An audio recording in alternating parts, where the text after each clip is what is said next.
Lu Feng has been trapped in a time loop, forced to relive the same day over and over, each time fighting monsters until dawn resets everything. It all began when the world fell into chaos. Strange gates, known as Shadow Realms, suddenly appeared out of nowhere. These gates were infested with monsters, but with their arrival also came the awakening of humans, individuals who gained supernatural powers. Those who awakened became hunters, a kind of warrior who risked their lives entering these realms to wipe out the creatures within. Among them was a rookie named Lu Feng, who once ventured into a gate called the Obsidian Ruins with his senior teammates. But, being the weakest member, he only survived because his seniors sacrificed themselves to protect him. That was when he got trapped in a time loop. No matter what he tried, every dawn dragged him back to the beginning. And so, attempt after attempt, he kept fighting, desperately trying to save his friends. What started as a helpless struggle turned into endless repetition spanning thousands of years. Over countless replays, Lu Feng mastered everything. He memorized every path that led to his comrades' deaths. He learned how to defeat the final boss single-handedly. In fact, centuries of repetition also gave him the chance to learn some absurd skills, such as performing surgeries, piloting jets, hacking systems, mastering board games. You name it, he learned it, and yet none of it mattered. Even after 3,000 years, he couldn't escape that cursed day. Every victory was erased at dawn. But on a particular run, Lu Feng plays it out just like before, defeats the boss, and waits to get reset. But this time, instead of waking up in the ruins, he opens his eyes in his own bedroom. For the first time in 3,000 years, he is free. He looks out at the street and thinks to himself that he has finally returned. Our boy sits down on the bed, the weight of countless cycles pressing on his mind. Opening his status panel, he checks the data and confirms his progress since leaving the Obsidian Ruins. On the table lies the steel egg dropped by the steel-winged Colossus, and he picks it up to examine it. The exact conditions required to hatch it remain unclear. The door suddenly opens, and Lu Yao enters in her wheelchair. She panics for a moment, then freezes when she sees her brother. She scolds him for disappearing without answering calls, admitting she nearly went to the police. He pulls her into a hug and tells her he has returned. She pushes back slightly, asking why he is acting so clingy when he was only gone for a day. He answers that he missed her, though inside he thinks about how long it has truly been. When she presses him about his absence, he explains that there was an emergency at work, that he covered extra shifts, and his phone had died. He asks her not to stay angry and promises to buy her the repair kit she wanted once he gets paid. She sighs and lets it go, saying she will cook dinner. He immediately lists all the food he wants, and from the kitchen she shouts that she will cook what she wants instead. His thoughts drift back to the car accident that killed their parents and left Lu Yao's legs injured. She once told him she would live on in their place, and he swore he would help her stand again. In the present, our protagonist walks into the kitchen and tells his sister that while working, he also studied surgery, promising that one day he will operate on her legs. She snaps at him not to treat her as a practice subject. On the television, the news reports on the gates that appeared 5 years ago and how they changed the world. Many people were drawn into shadow worlds where they had to fight for survival. Those chosen became awakeners, gaining strength and new occupations, yet still lacking control over their fate. The report explains that awakeners usually enter shadow worlds by choice, though sometimes they are forced inside. Legends claim the worlds will only disappear once a god-grade shadow world is completely cleared. The broadcast introduces Alston, leader of the Art Guild and the strongest awakener, praised as a protector of the light and a figure of justice, swearing to set all awakeners free. Lu Feng reacts bitterly, thinking to himself that no one knows Alston's true nature. To the world, he is seen as a savior, but in reality, he was once gravely injured and devoured every awakener in a cycle just to survive, killing everyone, including himself. His true goal is to dominate the world and claim the throne of a god. Our boy knows he cannot confront him yet, so he must avoid Alston until he becomes stronger. His thoughts turn toward luilding his own guild, remembering Luo Shui, Lao Bing, and Anya, his companions from past cycles. Using the formula a scholar in the Shadow World once gave him, he decides to name the guild Breaking Dawn. With the next forced mission being Catastrophe grade, he resolves to protect his companions. His sister calls him for dinner, and he steps away from his desk. On the shelf behind him, the mechanical egg begins to crack. At the Awakener Service Center, a broadcast of Alston plays. Many dream of joining ARC, convinced it is the only path worth taking,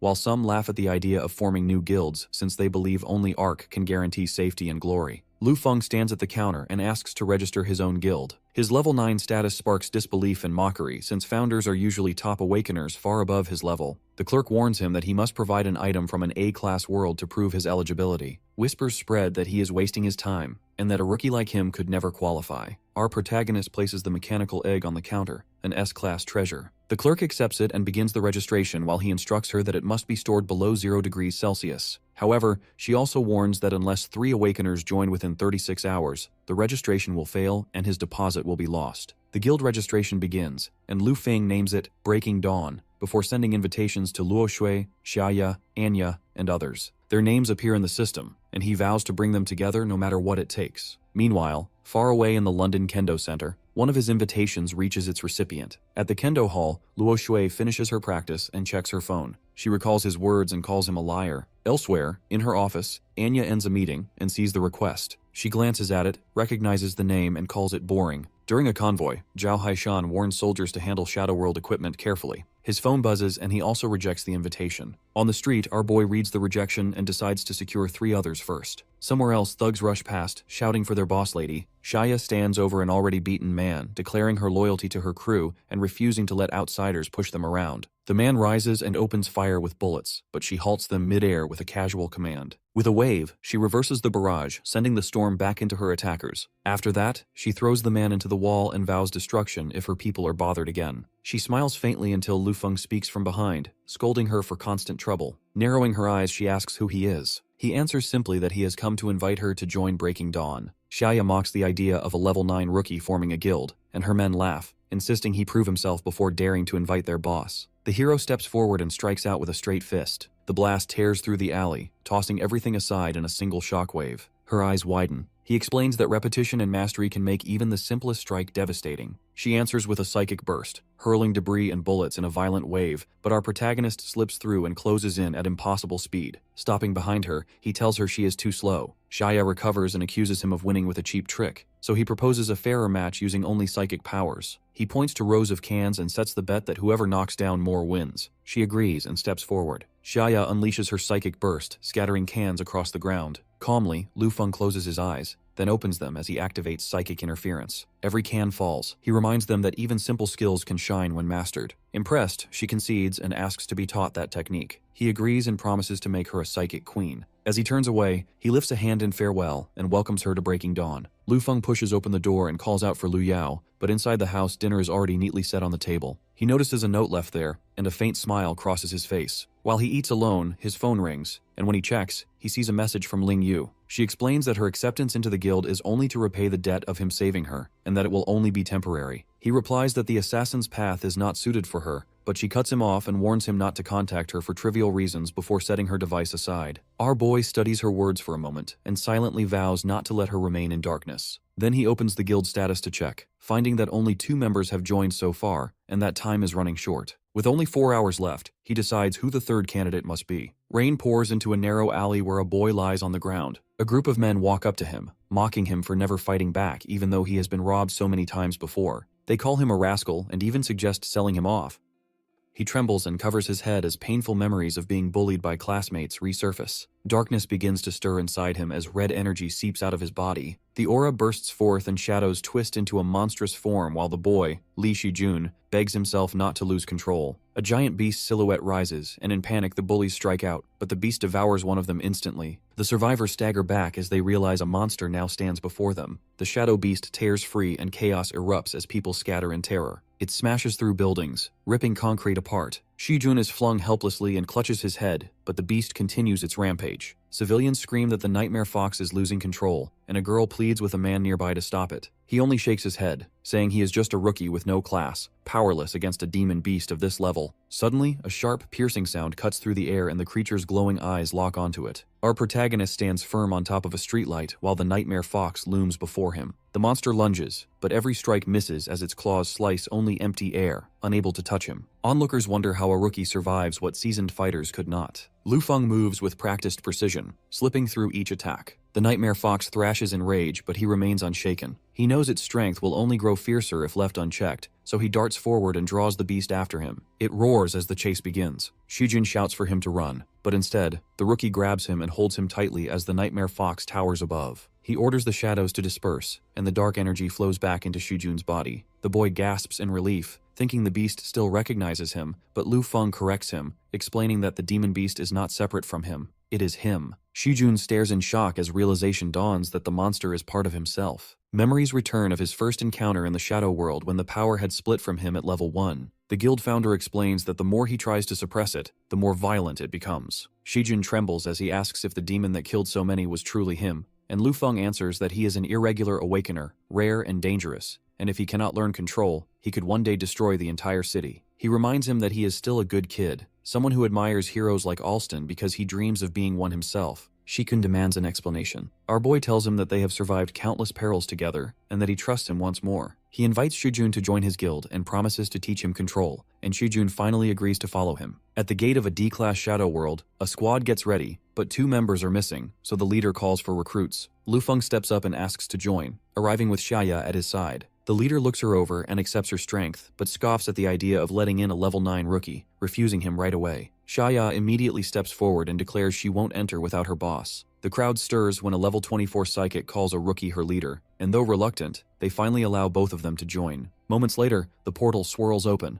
The leader rallies the squad, and she asks about the boy who was supposed to train with them. Our protagonist explains that he is still busy with remedial lessons. She sighs. Even now, while the real world grows more dangerous, he is still stuck in class. As they move toward the portal, she asks why her boss insists on gathering 7 members for his guild. He explains that when the Catastrophe grade mission comes, being in the same guild will guarantee they are transported together, and only then can he protect everyone. She doubts someone at level 9 could ever shield them all, but our boy simply tells her she will see soon enough. They step through the gate and arrive on a frozen cliffside. This is the D-grade shadow world known as the gray-toned snowfield. Xia complains about the cold while the rest trudge onward. The leader asks if anyone knows this world, but no one has seen it before, so they follow the standard plan. Hunt elites, collect magic crystals, defeat the final boss, then escape. Just as they agree, a woman reaches for a glowing blue butterfly, and the moment she touches it, her body begins to freeze and she screams in terror. From the trees, a storm of glowing butterflies descends, freezing everything they land on. Panic breaks out as men scream for help, their bodies turning to ice. Lu Feng calls for retreat, warning that this is Spirit Butterfly Basin and that staying means certain death. The others rush to escape while only he and Jia Ya stay where they are. Some glance back and mutter that the rookies are finished. She begs him to leave, but he refuses, saying the butterflies are not a threat to avoid but a chance for training. He calmly orders her to fight, and at his command, she unleashes a psychic burst against the rushing creatures. He tells her that for this training, she can only use psychic bullets, and each one must strike a single butterfly. She argues that it is impossible because each bullet is the size of an egg, and the swarm is too tightly packed together. Our protagonist proves her wrong by compressing his own bullets and firing with flawless precision,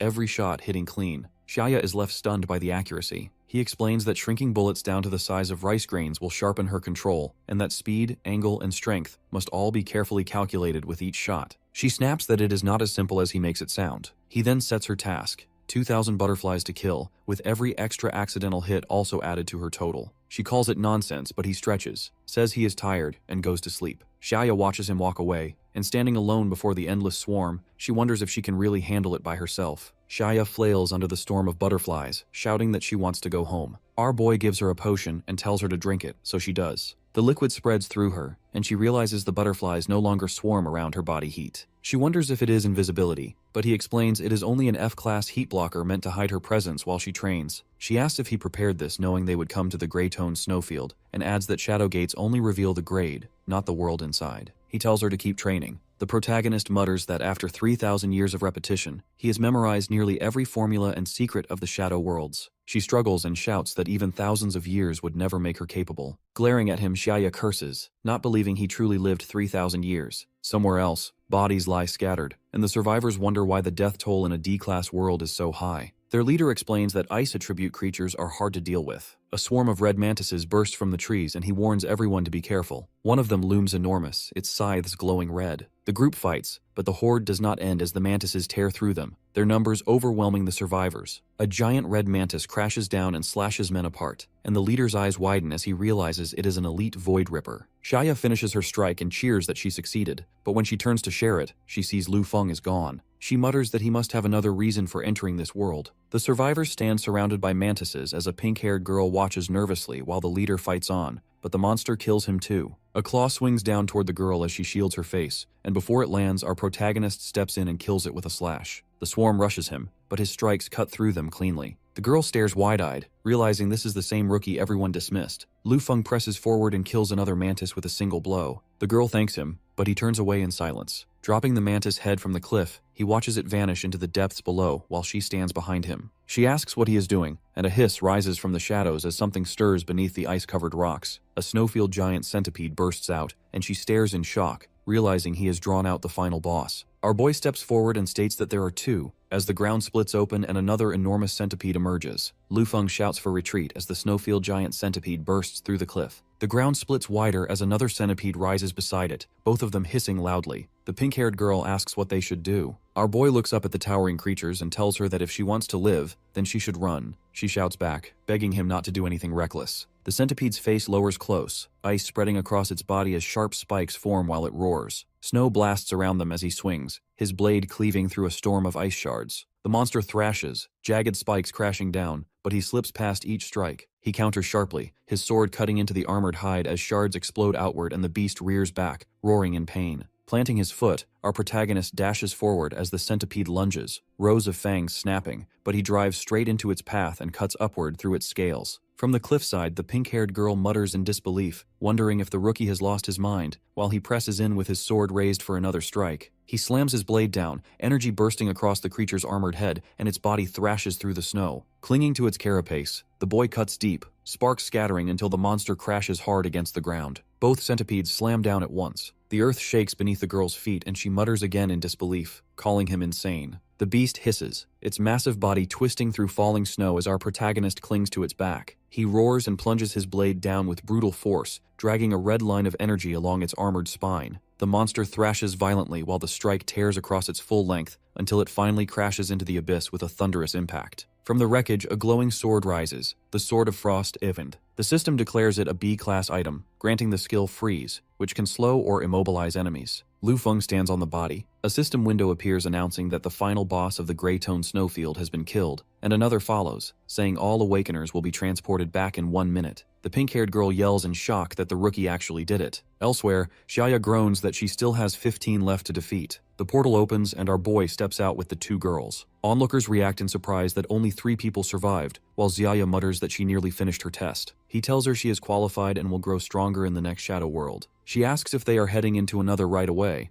but he says no, and tells her to rest for 2 days since he has something else to do. In another place, a man argues with Anya, insisting that he worked under the old president for decades, and that firing him now for failing a single contract will stain the late president's reputation. She listens to his pleading and then cuts him off coldly, accusing him of trying to threaten her by dragging the company's reputation into it. He denies it, but she lists his past gains and warns that she could hand everything over to the police. He panics and begs for mercy in the late president's name. She agrees only if he returns all embezzled money, sells his property in shares, and accepts being sent to the nursing home for employee families until he dies. He agrees and leaves. Later, a secretary tells her they turned away a man who claimed to be her companion and suggests filing a police report. She dismisses it, saying he is just a harmless weirdo, and tells the staff to keep working. Afterward, Anya drinks tea by the window overlooking the city. On the street below, Lu Feng waves up at her with a grin, calling out. She pauses, then glances at her phone as a message appears. He teases that she is watching him from the window. She replies coldly that she is only observing someone harassing her. Our protagonist pushes further, guessing the color of her clothes. Her face hardens and she curses him as a bastard before blocking him. The boy scrolls through his messages. Luo Xue's auto-reply says she is on a mission. Another message asks him for homework help. He mutters that Luo Xue is in Europe, Taauo is in Japan, Zhao's whereabouts are unknown, and Anya refuses to meet him. He counts the 10 days left until the catastrophe, and wonders how he can bring these 4 together into the guild to guarantee their survival, or if it is time to start considering unconventional methods. At night, the group walks together down a silent, empty road as Ling Yu tells Lu Feng that she will only stay as a guild member in name and will not take part in any activities. He answers that he has already issued an A-class mission for her on the dark web, one written specifically to bind her under the assassin rules, so she has no choice but to come. She asks why he called her out so late, and he replies that it is for training as he leads them forward. He finally stops and announces that they have arrived, and before them stands a massive military base built into the mountains. Xiaya and Li Shujun stare in shock, recognizing the facility. Xiaya asks why only 3 of them are present when he spoke of 7 companions, and our protagonist replies that the rest will join sooner or later. At the gates, Shujun looks around uneasily at the emptiness, and asks why no one is there, and Lu Feng explains that he has already invaded the base's network. He tells them that by the time he finished his hack, the system itself declared 15 days of emergency maintenance and ordered evacuation. Xia cheers at his skill, calling him an amazing hacker. Our boy explains that he had too much time and ended up learning all sorts of random skills just to pass it. At the gate, he places his hand on the scanner. The system authenticates him as the highest authority, and the voice welcomes them to the N805 military base. Inside, they ride the lift down to the S-65 Aerospace Virtual Training Room. Shujun looks around, asking where they are, and our boy tells them this is where astronauts are trained. He clarifies that he only intends to use the astronaut equipment for their own training. Lingyu dismisses the idea, saying astronaut training means nothing to her and she will not waste her energy on it. But the machines activate, timers flashing 10 minutes, 15 minutes, 30 minutes. Lingyu sits strapped into the simulator, insisting she will try again and survive this time, while he reminds her that her simulated aircraft has already been destroyed. She questions how he can alter the fixed templates, and he explains that while the templates themselves are set, he modifies the details through programming. Suspicious, she demands to know who he really is, pointing out that even top hackers could not do this. He answers that he once studied spacecraft design and cosmic ecology to pass the time. Xia says it feels exciting, but he reminds her she's not here to play games. He informs her he has chosen the neural plotting option to train her mental strength. She accepts the explanation while Shujun struggles inside another pod, panting hard. Xia points out his weakness and explains the modes, while their leader further explains that survival mode trains mental strength by dodging meteorites and storms, which is useful for psychic users, while assault mode focuses on destroying targets to build concentration, which suits snipers. With both programs set, our protagonist orders the doors shut and commands the training to continue. He steadies his hand on the console, announces readiness, and gives the order to take off. The simulators start. Explosions flash across the screens as Xia struggles with the controls. Ling Yu is thrown about, and Shujun grits his teeth as he barely holds on. Their boss instructs them to focus as he explains that the mixed mode strengthens mental resilience, concentration, and emotional control, and he reminds Shujun to use the breathing technique. Time ticks down on the displays, 30 minutes, 26, counting lower as the group fights to endure. Exhausted, they slump back, admitting to vomiting and heavy fatigue, but our boy orders them to get up and continue.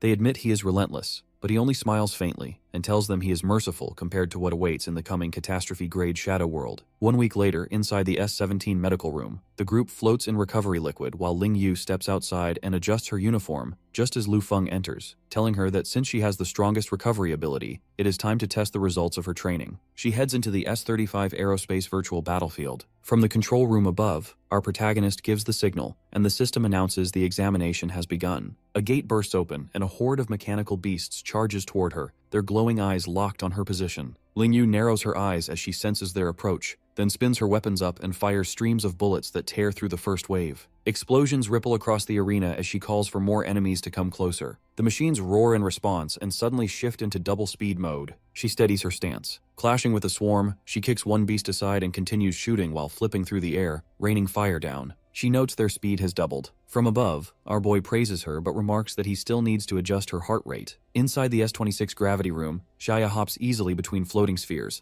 laughing that she is already used to weightlessness and calling it easy. She spreads her arms wide and activates her psychic barrier as more spheres rush in, shouting for it to bring it on while the hero watches from the control room. He notes that 6 spheres are far too easy. Ignoring Xiaoya's protests, he increases the challenge from 6 to 40 spheres. In an instant, dozens of spheres flood the chamber, slamming into her barrier as she struggles to hold them back. He tells her to gather all her strength above her head and release it in one burst. Screaming as the massive spheres hammer her barrier, Xiaoya pushes with all her might until her psychic power flares and surges outward. The force stops every sphere in place, and the test records her success. Panting heavily, she bursts into a grin, boasting that she is a genius. From above, our protagonist thinks she truly earns the title of Psychic Queen and is already one of the team's aces. Meanwhile, in the S-73 obstacle course, explosions thunder across the chamber as the giant fox form of Li Shijun's power rampages through his trial. He moves cautiously while muttering instructions to himself, but the shadow beast suddenly lunges recklessly and forces him to panic and shout for retreat. The platforms explode in chain reactions as the training spins out of control until the fox crashes hard and vanishes. Exhausted, Shujun drops to his knees. Our boy steps forward and reminds him that he has improved,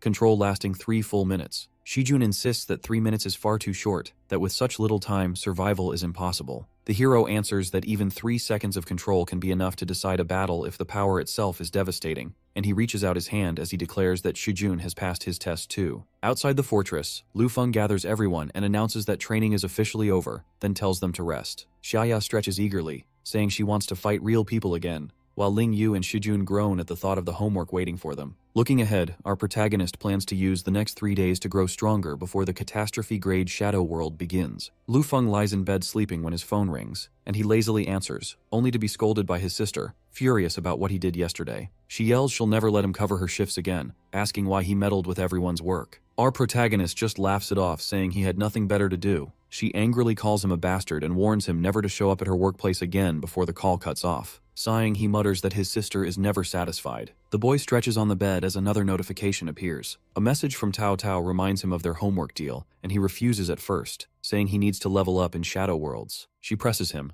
reminding him of their agreement, so he finally agrees, telling her to come along and combine the 2 tasks. With 48 hours left, he decides to level up. That night, at the entrance to a C-grade shadow world called Old Abandoned Town, he walks with Taauo. Lu Feng tells her she is not curious, since he already knows the location of a rare shadow world that happens to be near her house, but she dismisses it, caring only about her homework. Suddenly, a group of figures approaches as werewolf howls rise, transforming into beasts and roaring. Taauo gasps in fear, realizing what they are up against, and when one charges forward, our boy calmly activates his freeze skill and slashes across its body. He calls for her support, demanding 2 buffs, a silver attribute attack boost and a holy blessing, and she agrees. She hesitates, asking if he can handle it alone, but he grins and says it is a piece of cake. With agility enhanced, he cuts through the wolves with precise strikes. Taauo realizes his attack strength and leveling speed have skyrocketed with her buffs, and each kill grants him 5 times the usual experience. Furious, she accuses him of lying and dragging her into the shadow world just to farm XP,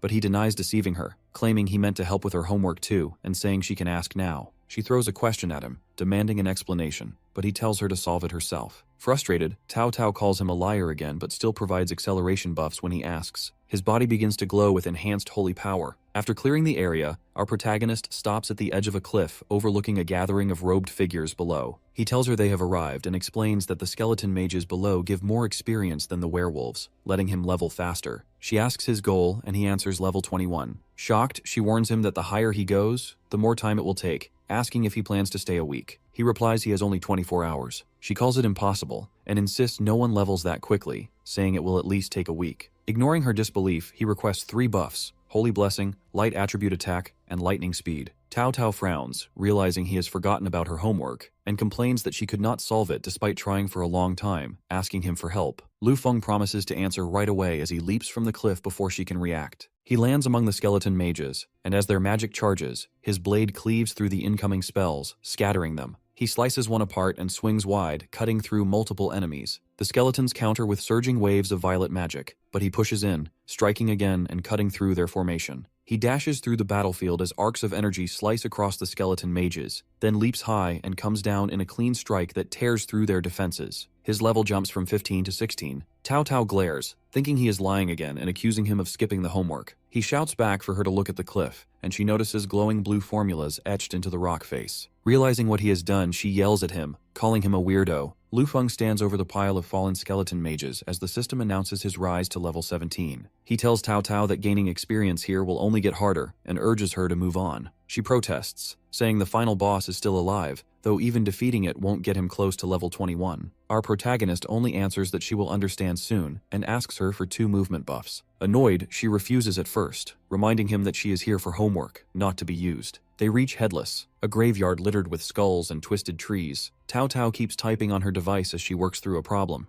reading it aloud while they walk. Suddenly, he hushes her and pulls her close behind a gravestone as a massive beast appears. The Headless Skeleton General emerges, the boss of this place. Calmly, our boy asks for 5 buffs: Holy Blessing, Silence of Light, Fury of Night, Energy Vortex, and Rhythm of Thunder. She stares in shock, recognizing the boss of Old Abandoned Town. Reluctantly, she casts the buffs, the strain exhausting her as lightning arcs around his body and his sword glows. He only replies that he will repay her effort 100 times in the future. She warns him frantically that even 100 buffs would not make him a match for this boss, and that a single touch will kill him. He runs ahead, telling her to just focus on her homework. The boss raises his flaming spear, declaring all trespassers will have their souls imprisoned forever, and his horse charges forward as weapons crash together in sparks. Taauo watches nervously, thinking it impossible for Lu Feng to break through. Our protagonist sneers, taunting the knight for failing to land a single hit. She realizes he is provoking it deliberately and is shocked at his recklessness. The boss roars, summoning a dark specter that slams into the ground. He dodges swiftly as debris and skulls scatter. Taauo narrows her eyes, realizing his true intent. He is not trying to defeat the boss directly. he is using it. As he leaps across the battlefield, he challenges the knight to keep up, baiting it into pursuit. The armored beast charges recklessly and slams straight into a narrow crevice, wedging itself between the boulders. Taauo realizes he deliberately trapped it and calls him despicable. He orders her to cast Fire Pillar. Hesitant, she obeys, summoning a towering column of flames. Exhausted, she warns she will burn him too if the final companion is not worth it. When it is over, she tells him he only used her to get the kill and calls him despicable. He replies that nothing is despicable in war, as she says they are finally done. But Lu Feng says it is too soon to think of leaving, and charges in once more, and the system announces his rise to level 19. Taauo laughs, saying he messed up this time because the boss is dead and they will be transported out before he can reach level 21. Calmly, he asks if she heard any notice of completion. She freezes, realizing none was announced. Suddenly, the knight revives in blazing purple flames. She panics, demanding how it is possible, then realizes our protagonist used her enchanted seed of light to forcibly resurrect it. Shocked, she watches as he dives back into combat. The boss's massive axe swings down, but he counters with golden strikes. After a flurry of precise slashes, his blade pierces through the monster's core. The system declares the final boss of Old Abandoned Town has been killed, and a notice follows. They'll be transported back in 1 minute. Taauo sighs in relief, saying it is finally over, while Lu Feng stays calm. A radiant shield materializes in his hand, the S-rank shield of protection. She stares wide-eyed, shocked he obtained such a rare drop, and accuses him of treating the shadow world like his personal loot box. He explains that he has now reached level 21, just enough to equip the shield, and with it, the survival rate of his guild members in a catastrophe rank world will rise by at least 20%. He turns and says it is time to leave this world. With only 24 hours left before the forced catastrophe grade shadow world begins, a grand arena roars as two fighters clash before thousands of spectators. One warrior falters and admits defeat, and his opponent, Luo Shui, lands the final strike. The announcer calls her 17th consecutive victory, a miracle that has restored the Luo family's status among Europe's 4 glorious families. She receives another message from Lu Feng but ignores it, muttering that she doesn't like liars. Elsewhere, a squad of armed men finishes loading weapons as their leader orders all preparations complete, declaring that today's mission is critical. Zhao Haishan hurls a grenade launcher at intruders, shouting that they'll pay for stealing his things. The explosion shakes the room, but he mutters bitterly that scammers always target the elderly, and swears he won't fall for a single trick again. At the same time, a presentation begins as Anya introduces her company's 5th-generation medical nanobots, explaining their breakthroughs in healthcare for the elderly, late-night workers, and people living alone. Before continuing, she suddenly points at someone in the crowd and orders security to remove him.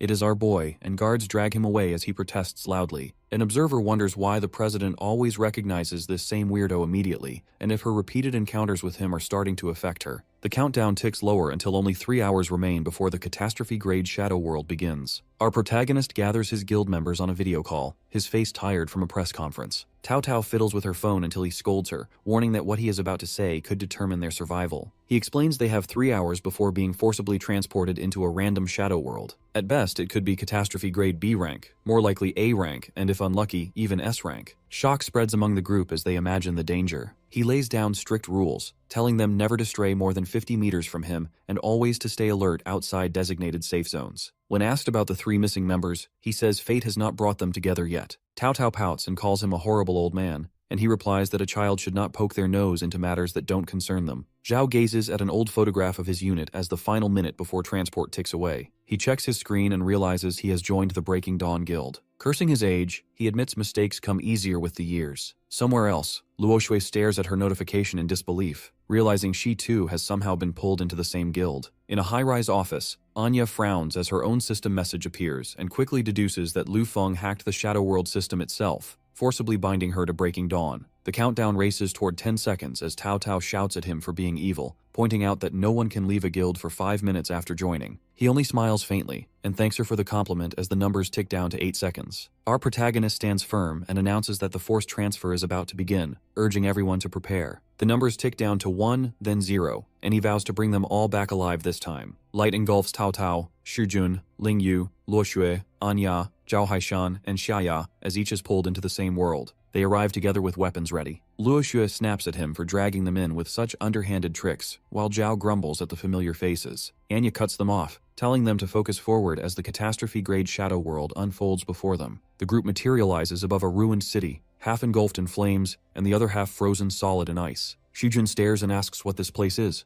Anya explains that it is an S-rank catastrophe-grade shadow world, known as the capital of ice and fire. Legend spoke of it, though few believed it was real. Lu Feng elaborates further, telling them that at the center lies the Death Ring, with one side of ice and the other of fire, and the ring constantly expands. Once the entire city is consumed, the world itself will collapse. He says this is why he gathered them at any cost, because the capital of ice and fire is infamous as the shadow world of certain death. The death ring spreads wider, its frozen side sealing buildings in ice while its blazing side swallows the streets in fire. Some speed away on motorcycles or trucks, others leave companions behind in panic. Our protagonist remarks that many have come into this world, but the more they scramble to flee, the closer death hunts them. Anya tells him they still cannot abandon hope. When asked about a plan, he explains that the first step is to uncover the world's origin. He recalls the capital of ice and fire, once a thriving high-tech city that was destroyed by its own creator, an inventor named Steelheart. The man constantly altered his body with machines, and while trying to merge with an ultimate energy chip, he lost control. His unstable body released both fire and ice that consumed the city and formed the catastrophic shadow world. Shaya adds that the only way to end this crisis is by defeating Steelheart himself. She presses for his location, and Lu Feng answers that Steelheart waits at the very core of the death ring. Shujun insists it is impossible to approach the blazing circle of ice and fire, but our boy says they have no other option.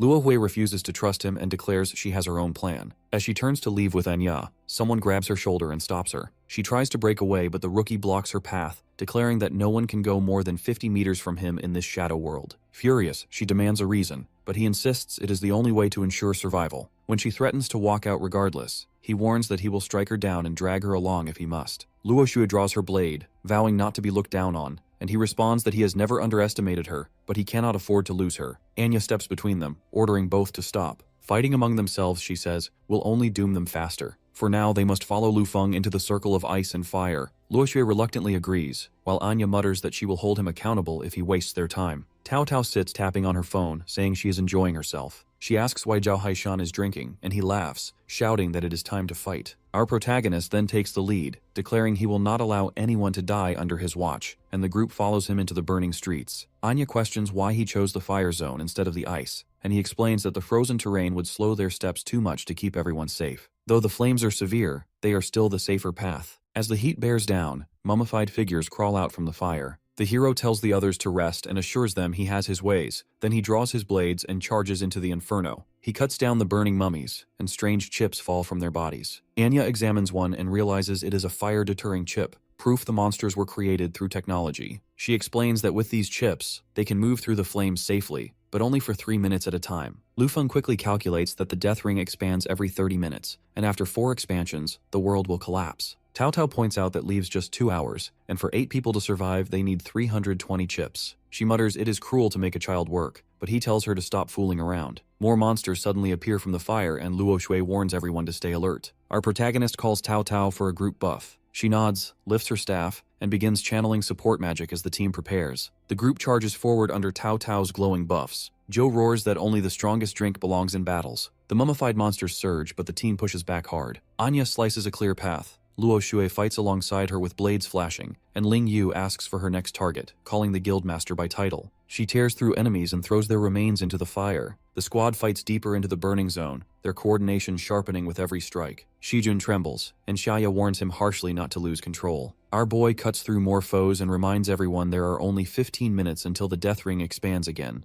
And once it does, the chip-dropping monsters will vanish, replaced by stronger ones. He urges them to move faster. 6 minutes remain, and exhaustion shows on every face. He asks how many chips are left, and the answer comes, 30 more, but time is almost gone. Without hesitation, the hero pulls out a glowing orb, the crystal bait, a C-rank item that lures monsters. He hurls it forward, declaring they will drag the enemies to them and finish before the expansion closes in. A massive shadow rises within the flames, and our protagonist stands to face it. Out of the fire comes a lion's body fused with a human face, roaring so loud it shakes the ground. It is the artificial Sphinx. Lu Feng tells them with certainty that the last batch of fire-deterring chips has arrived, and hints there are more rewards to claim. The Sphinx slams the ground with all its strength, and Lu Feng calls out, assigning Xia to strike. She steps forward, gathering her focus as ice shards scatter from her weapon. With her power surging, she rises into the air and several vehicles around her lift too, pulled into her technique. She directs the attack, and when she shouts the signal, the cars crash straight down, swallowing the Sphinx in fire and smoke as its roar grows louder. Luoxiu rises high into the sky, then descends with her ultimate skill, cleaving directly into the beast's body. The strike pierces through, shards scatter, and a loot notification flashes, confirming the chips they have gained. The team steadies themselves in the blazing aftermath while our protagonist smiles, speaking calmly. He He hands Luo Shui a newly dropped ring and she blushes, flustered by the gesture, while he explains its practical use. She reluctantly accepts. Black Mist assassins suddenly appear above, their leader holding Ling Yu hostage as he demands the fire-deterring chips and threatens her life if they resist. Luo Shui demands to know who they are, and Ling Yu answers that they rank among the top 10 in the underworld. Our boy orders Anya to hand him all the chips, then steps forward and asks the leader if Ling Yu will be freed once he passes them over. The man warns him not to try anything else since his men are everywhere. The hero acknowledges Black Mist's reputation, but offers to let them check the items first. The masked leader demands they be thrown immediately. Lu Feng counts down calmly before giving the command. He crushes the chip in his hand, and at once his allies realize it is the signal, so they crush theirs together. Light energy surrounds them as the death circle expands. The enemies panic and cry for help, but one by one they fall. Ling Yu steps forward with a glowing barrier as the assassins trapped inside burn in the spreading fire. Taauo shouts in surprise as the protective shield activates, realizing the girl had been marked long before. The power allows her to share fire immunity directly. Anya watches, shaken by the foresight behind this move. The protagonist calls everyone to follow, declaring that he will lead them deeper into the true world of death. Guided by him, the group pushes forward as Shujun praises how he leads them effortlessly, even across such devastated terrain. He explains that over 3,000 years he has gathered intel, including the full map of the shadow world. Luojia only looks on coldly. Xia notices her distrust, while Taauo mutters that although the boss is strong, his cunning nature makes him hard to rely on. Suddenly, Shujun points ahead, spotting a group of survivors in heat-resistant suits. Xia praises their gear, but Zhao adds that it will not last long. Anya wonders aloud if they should cooperate since their team holds extra fire-deterring chips. Lu Feng stays quiet, weighing their choices. As they move forward, Luo Shui tenses when massive shadows rise in the distance. He silences the group and signals them to stay quiet as the giant figures loom over them. The Apocalypse Patrol looms over the group as soldiers in protective suits panic and fire desperately. Bullets hit their targets, but the towering figure hardly reacts. One soldier takes aim and shouts that he will kill it, the shot landing true, but when the smoke fades, the creature still stands firm.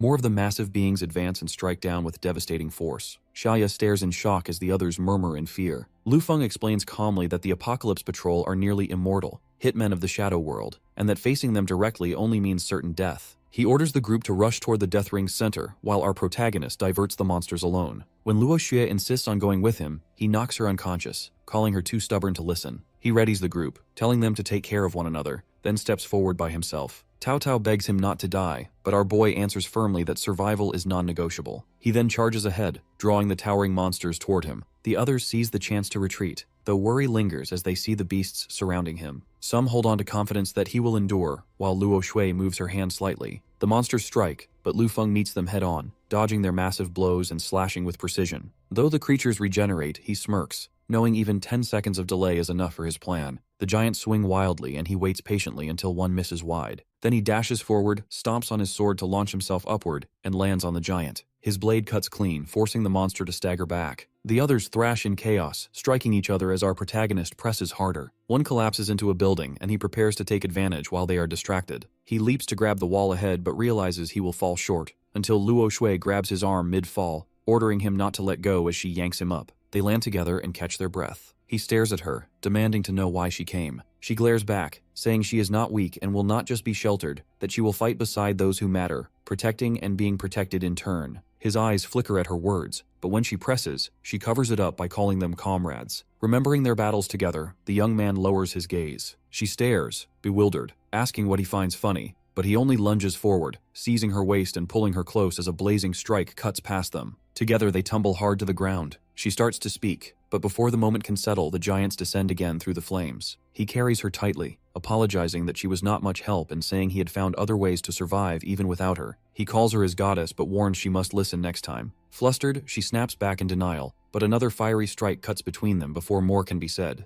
Through the blaze, the others spot them and shout in relief as they regroup. Shujun is glad they are both alive, though teasing follows quickly, mocking their closeness as if they had run off together. Luo Shui protests angrily while the others keep joking despite the chaos. The ground shakes violently and rubble blocks their path. The group trembles as they realize there is no escape forward, and behind them, the three giants already stand, leaving no way back either. Yet our protagonist steps forward and declares firmly that he will not let a single one of them die. The giants march through the flames while the group scrambles upward, following their leader. Confusion rises as they wonder why they are climbing higher when danger is closing in, but Anya mutters they should trust his instincts. On the stairs, Taauo stumbles and yelps in pain, but Luo Shui quickly hoists her up and orders everyone to keep moving. At last, they reach a reinforced gate deep inside the structure where the flames weaken, the floor built with materials that prevent collapse. Lu Feng declares that this is the city's defense center where the command system lies. Luo Xue argues that hiding won't matter once the Apocalypse patrol team arrives, but our boy cuts her off, saying firmly that this is not hiding, it is survival. He lays his hand on the gate and a holographic key appears, unlocking the door. Anya asks how he could possibly know this, and Jaya says their boss knows everything. Inside the defense center, the group stares at the massive control systems as our protagonist works the console. Outside, the Apocalypse patrol looms with their eyes fixed on the fortress. Shujun notices someone standing on one of the giants holding something in his hand, and Anya explains that they are puppet crystals,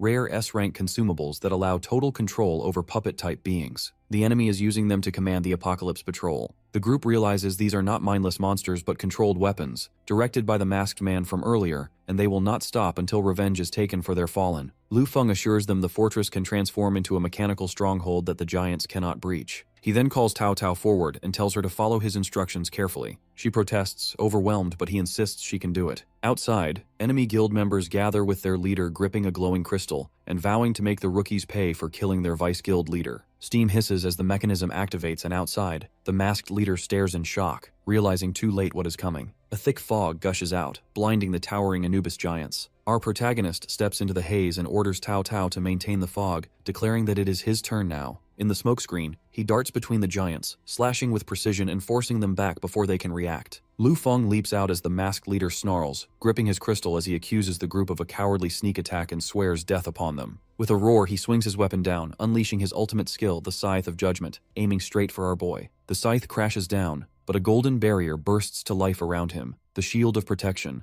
leaving the enemy wide-eyed in disbelief. He cannot comprehend how a mere level 20 awakener without a class could block an execution strike from level 40. Calmly, Lu Feng explains that the shield nullifies any attack below level 50. Without pause, he presses forward, twin blades flashing with precision as the masked man staggers back, his grip on the crystal weakening. Gunfire erupts as Ling Yu fires her rifle, blasting enemies one after another while the enemy struggles to maintain control. With perfect timing, the hero seizes the moment as his hand glows and he takes command. At once, the Apocalypse giants halt, their allegiance swaying as they await only his next order. The group watches, some marveling at his strength, but he announces that he will face the final boss alone, and the rest must stay behind. Luo Xue protests immediately, saying it is too dangerous, but he turns to Anya and entrusts her to protect Luo Xue while he promises to lead everyone out alive. Reluctantly, they agree, whispering that perhaps he truly can create a miracle against Steelheart. Zhao then vows that if his comrade returns, they will share a drink together. Only 30 minutes remain before the final expansion as snow and ice spread across the city, burying buildings, cars, and streets under a frozen shell. On a rooftop, survivors crouch low and stay quiet while mechanical patrol units sweep the skies, but when one girl leans out too far, gunfire rains down immediately. Dozens of armored drones descend with their jet thrusters blazing as they scour the frozen district, pushing toward the center of the death ring where fire and ice collide in violent waves. From their hiding place, 3 survivors stare at the sky in despair. More than 100 ARC members entered this world, yet now only the 3 of them remain. One whispers to Sister Lin, asking what they should do next. She admits she underestimated Steelheart's terror, since just his mass-produced robots wiped out nearly everyone, and his main body has not even appeared. Another insists it is not her fault, but they all know continuing the fight means certain death. Someone mutters that only Alston might stand a chance against Steelheart,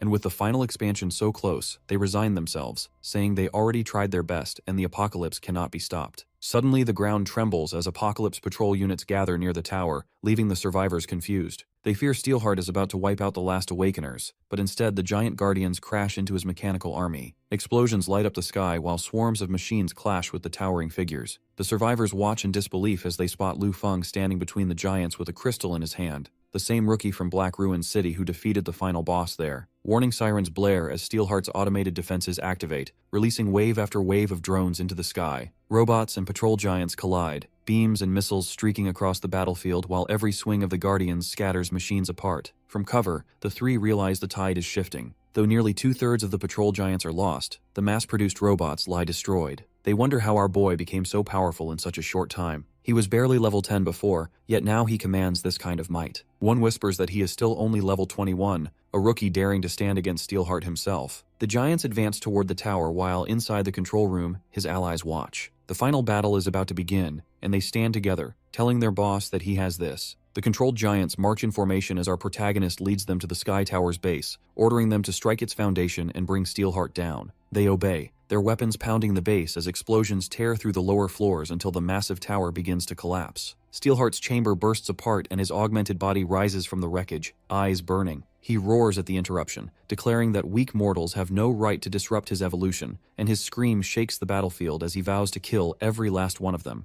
The countdown keeps falling, leaving only 10 minutes before the final expansion. A giant swings its golden axe down, forcing Steelheart to dodge sharply as his boosters flare, though the blade still cuts close. Snarling, he slams his fist into the giant's chest as it crashes into the ground, his blows knocking the others stumbling, yet more giants keep pressing forward with relentless strikes. Suddenly, a shimmering barrier flares to life around him, absorbing the storm of attacks. He laughs coldly, mocking them and raising his arm to unleash a storm of blazing energy, vowing to show them what it means to drown in firepower. His energy shield shrugs off every blow from the Apocalypse Patrol as their combined strikes crash uselessly against it. Guardians fall, but one lifts its massive hammer and slams down hard. The villain blocks and laughs again as the shockwave bursts around him. Through the smoke, Lu Feng strikes with precise force, slipping past the shimmering barrier. Steelheart's eyes widen as he realizes something is wrong, for the attack vibrates unnaturally and cuts through where brute strength fails. With a final roar, our boy calls out his technique, high-frequency vibration particle slash, and the blade shatters the protective field, tearing straight into the enemy's defenses as the true battle begins. Spectators whisper in disbelief, wondering how he could have obtained it. Circuits spark across Steelheart's body, but the protagonist answers that if he hates sneak attacks, then he will take him head-on. He raises a shield etched with power and unleashes his skill, hundredfold super electromagnetic attraction, dragging his foe toward him and locking them into close combat. The machine tyrant resists with a roar, shouting that he came prepared, and Lu Feng tells him the armament shield counters the magnetic pull since it was adjusted to repel frequencies like this. Electric arcs spiral outward while Steelheart screams and unleashes his own technique.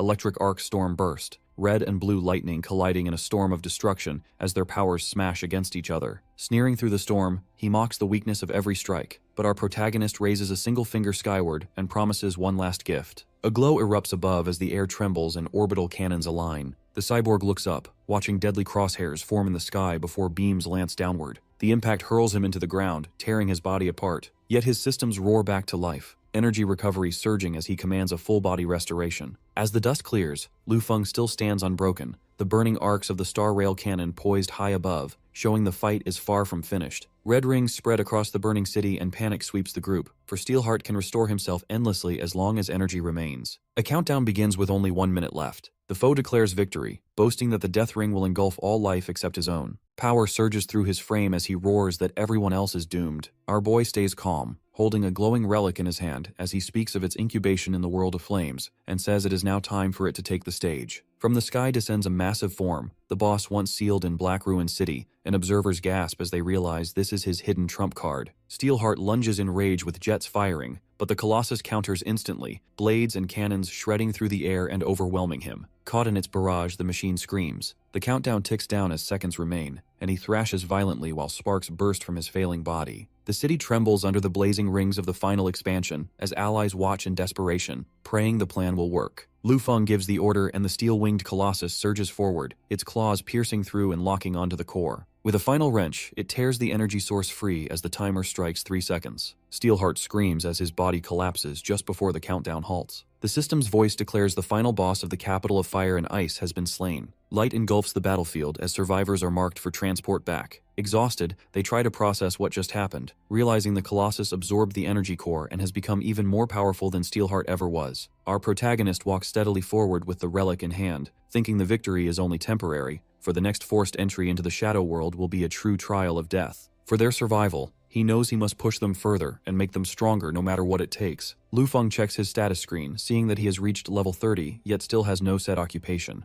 The reward for clearing the capital of ice and fire shines before him, the high-frequency vibration particle sword, but he notes that recharging it could drain an entire city's power grid. Tired from helping his sister, our boy decides to rest in the sunlight while the streets around him fill with couples celebrating Valentine's Day. A young man teases his date, mocking the sight of a lone guy sitting by himself. Excitement suddenly sweeps through the crowd when Luo Shui appears, whispers spreading as people recognize her as the top-ranked most eligible bachelorette, even more admired than celebrities. Fans cheer in awe at her sudden return from Europe. Ignoring the attention, she walks straight toward our protagonist, leaving onlookers stunned as they speculate about her intentions. She simply holds out a bag and tells him she brought hot coffee, urging him to drink before it cools. The crowd closes in, some mocking him as a vagrant lucky enough to receive coffee from Luo Shui, while others argue she is only showing kindness. He pays them no attention, only remarking that she is late. She sits beside him, and people stare in disbelief at how close she seems with him. Our boy sips the coffee, muttering that meeting in the real world is troublesome, and she apologizes, saying she had not expected it either. The crowd grows louder as cameras flash. Suddenly he grabs her wrist, pulling her along as he says they will go somewhere else, weaving quickly through the streets. Fans shout accusations, calling him a kidnapper, and he drags her into an alley, pressing her close against the wall while the pursuers rush past. When the noise finally fades, he peeks outside and murmurs that they are gone. Luoshu demands to know why he pulled her away so urgently, but he brushes it off and tells her she will understand soon, directing her as she drives. Annoyed, she asks why she is the one behind the wheel, and he calmly admits he doesn't have a license in the real world. She follows his navigation, asking about their destination,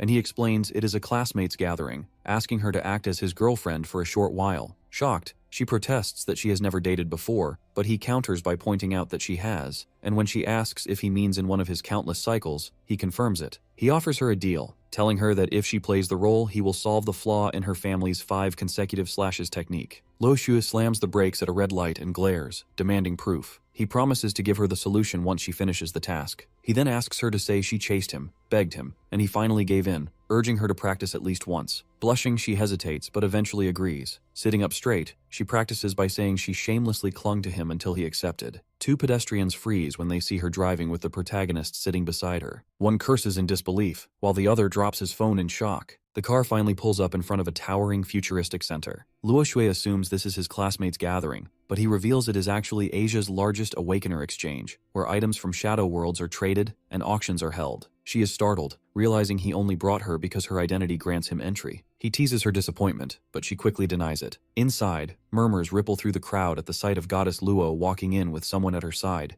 people whispering in wonder at who dares stand so close to her. Lufeng tells her that he is broke and needs her to pay for his purchases. Irritated, she mutters that nothing good ever comes from following him, but she agrees to act as his patron for the day. Around them, Awakeners stare, suspicious of the unfamiliar man standing beside their goddess. Inside the busy Awakener Exchange Center, vendors shout about rare Shadow World goods. Lufeng stops at one stall and picks up a glowing blue Rubik's Cube. The cyborg vendor grins and praises his sharp eye, boasting it is the only A-rank mechanical Rubik's Cube there and worth at least 800,000 Awakening coins. He offers it for 100,000. Our boy dismisses it as just an ornament and far too expensive. The seller pushes harder, lowering the price to 90,000 and adding a twist. Pay 1,000 coins for a chance to unlock the cube, and if successful, it is free. Luoshu hands over the coins. When the protagonist takes the cube, the vendor warns there are no refunds and brags that even national experts failed to solve it. Lufeng twists it calmly, solving it within seconds. The puzzle bursts apart in his hands. The cube explodes open and the vendor stares in disbelief, shouting that it is the key to a Shadow World's treasury and worth as much as an S-rank item. Panicked, he tries to take it back, saying he cannot part with it for just 1,000 coins. Our protagonist narrows his eyes and accuses him of cheating. Bystanders step in, reminding the vendor that Goddess Luo is the payer, and her word alone could strip him of his license instantly. Cornered, the vendor sweats and denies any intent to cheat, but Lufeng brushes it aside, saying they have more important things to do and begins browsing stalls. He looks over weapons and rare items, pointing at a B-grade dagger priced at 12,000 coins, wanting it too. Luoshu mutters that she cannot carry much more as he keeps piling things on. Onlookers mock how she pays endlessly, calling her a fool blinded by love. Irritated, Luoshu demands to know why he needs so many items, but our boy only replies that she will understand soon. Before she can ask again, a man with red hair and spikes greets her with a grin, calling her Goddess Luo and chiding her for not informing them of her arrival. She frowns and asks who he is. The man introduces himself as Wang Meng, vice leader of Whole Guild, flanked by black-clad subordinates. Luoshu dismisses him bluntly, saying she hardly remembers his leader, let alone him. Angered, Wang Meng questions why she wastes time on Lufeng and mocks his purchases as nothing but cheap B and C rank trash. Before he can finish, Luoshu and our protagonist turn away without a word. He casually places an arm around her waist as they walk off together. An announcer then declares a private auction sponsored by Luoshu, stunning the crowd. Whispers spread quickly, with people scoffing that she must be blinded by love for a weakling, while those who met him in the shadow world quietly wonder about that word. The hall fills with influential figures, guild leaders and vice leaders. Lufeng takes the stage and presents 5 items from Luoshu's private collection, starting with the B-grade dagger of the Murky Knight, which boosts critical chance at night. The audience jeers, calling it worthless trash. Some storm out, mocking him for wasting their time. Even guild leaders dismiss it. Our boy speaks evenly, reminding them that Shadow World items can contain hidden attributes. He declares that every item in this auction hides unique attributes. Doubters sneer and accuse him of bluffing. Suddenly, he vanishes from the stage and reappears behind Wang Meng with the blade at his throat, showing the dagger's hidden power, the ability to melt into shadow for 1.5 seconds, 6 times per battle. Assassins in the room are especially impressed, realizing its worth. Bids rise sharply, 200,000, then 500,000, then 800,000 awakening coins. Even skeptics admit it is a top-tier assassin weapon. Wang Meng seethes, humiliated after mocking Lu Feng moments earlier, and swears he will not buy a single thing from him no matter what. The hammer falls and the dagger goes for 5 million coins. Lu Feng congratulates the winner while Wang Meng holds his head in shame, admitting he couldn't resist bidding. Our protagonist then presents the next item, a C-grade cloak of the Howling Gale. At first the crowd scoffs at the downgrade, but he reveals its hidden effect that lets the user see spirits for 10 minutes once every 3 hours. He explains how priceless it is inside shadow worlds crawling with specters, and sets the starting bid at 1 million. Guild members instantly leap into action, shouting 2 million, then 2.5, until another voice roars 3 million. What seemed like a cheap cloak suddenly becomes a prized treasure, the fierce bidding proving him right once again. Grandpa calmly raised his hand and calls 15 million. Gasps echo as the modest item sells at an S-grade price, and whispers spread that the Hua Xin Guild must be unimaginably wealthy. The gavel slams down and Lu Feng declares it sold, offering congratulations. Some murmur that our boy lives off goddess Luo Shui's support while selling random stall goods at sky-high prices. Yet Wang Meng thinks that while his guild doesn't rank high, they still have enough wealth to rival a nation, though he swears he won't hand over any more money. Without pause, the boy unveils the next piece as a chest opens to reveal a crystalline skull glowing with eerie light. He explains that although only B-grade, it can replace a rare A-grade grail and let warriors advance into intermediate classes at level 50, then announces the starting bid of 5 million. Hands shoot up as the numbers climb to 6 million, 7 million, then Lin raises it to 10, determined to secure another powerful fighter for her guild. From the back, Wang Meng snaps and shouts 15 million. Lin and he lock eyes as the price keeps rising, 18 million, 20, then 23, until Wang Meng roars 25. The bidding soars until Bai He of the Icebreaker Guild casually raises it to 35 million, stunning everyone. Whispers spread that he had left earlier only to return for this golden chance. Lin's partner debates raising it again, but she decides against it, saying it isn't worth more than 30 million. The gavel falls and Bai He secures the crystal skeleton. Our protagonist then announces the finale, saying the last 2 items will be sold together as a package. Gasps rise as he reveals an A-grade arcane ring, which grants enhanced magic and lets the wearer instantly cast a spell once every 30 days, and a C-grade frostfire potion that can instantly restore mana when paired with a recovery potion. The crowd buzzes, magicians in particular excited, and even Luo Shui's eyes narrow slightly. Lu Feng declares the final opportunity and sets the starting bid at 10 million. The hall erupts as Wang Meng impulsively shouts 20 million. The numbers rise quickly as Grandpa calmly raises to 30 million, then Bai He calls 40. Gasps spread when Wang Meng pushes it to 45, but almost immediately the elders crush him with 50 million, then 60. He grips his seat and mutters he only has 60 left, and if he bids again he will lose everything. Our protagonist scans the room, asking if there are any more bidders. The gavel hovers as he calls 60 million once, and all eyes lock on the screen waiting for the final hammer. Then Lin cuts in, declaring the Arc Guild raises to 75 million, stunning everyone. People whisper that only the world's top guild could throw out such a massive sum without hesitation. Grandpa concedes defeat while Lin thinks her master will love these items. Applause follows as he congratulates the Art Guild for winning both the Arcane Ring and the Frostfire Potion. Then he bows and formally closes Goddess Luo's private auction. As the hall begins to empty, a colossal figure materializes in a shimmering projection, and Lu Feng freezes as the image solidifies. The man smiles calmly and says he arrived too late, and the crowd erupts in disbelief as voices cry out his name. Alston, the superhero, the savior of the world. Members of the Art Guild tremble as they address him as Guildmaster, shocked that he would appear in person. Our boy steadies himself, forcing calm, warning himself not to let the monster sense anything. With a faint smile, Alston addresses him directly, saying he has a question to ask. Alston's projected figure looms with his eyes locked on Lu Feng as he asks if they have met before. Our protagonist denies it right away, but Alston keeps pressing, recalling Black Ruin City as though they had crossed paths there. Pretending confusion, the young man insists he doesn't understand. Alston's grin stretches unnaturally as crimson energy bursts through the building. Explosions suddenly erupt, red lightning ripping through the sky while Alston steps forward with his voice thundering, demanding obliteration and declaring everything must be destroyed. The entire building collapses, yet our boy steps out from the wreckage. Alston glares at him, asking if he dares to struggle, then lunges again but fails. Grinding his teeth, he slams his fist into the hero's stomach, blood spraying from his mouth. Suddenly he jolts awake in his bed, drenched in sweat with his hands clutching his chest. 3 days have passed since the auction, yet the nightmare keeps returning. He grips his head as Alston's words echo, thanking him for saving his companions and recognizing potential in him. He recalls the auction where nothing had gone wrong, where Alston never noticed a thing, and he had secured the item without conflict. Back in his room, he opens the case and places two treasures on the desk,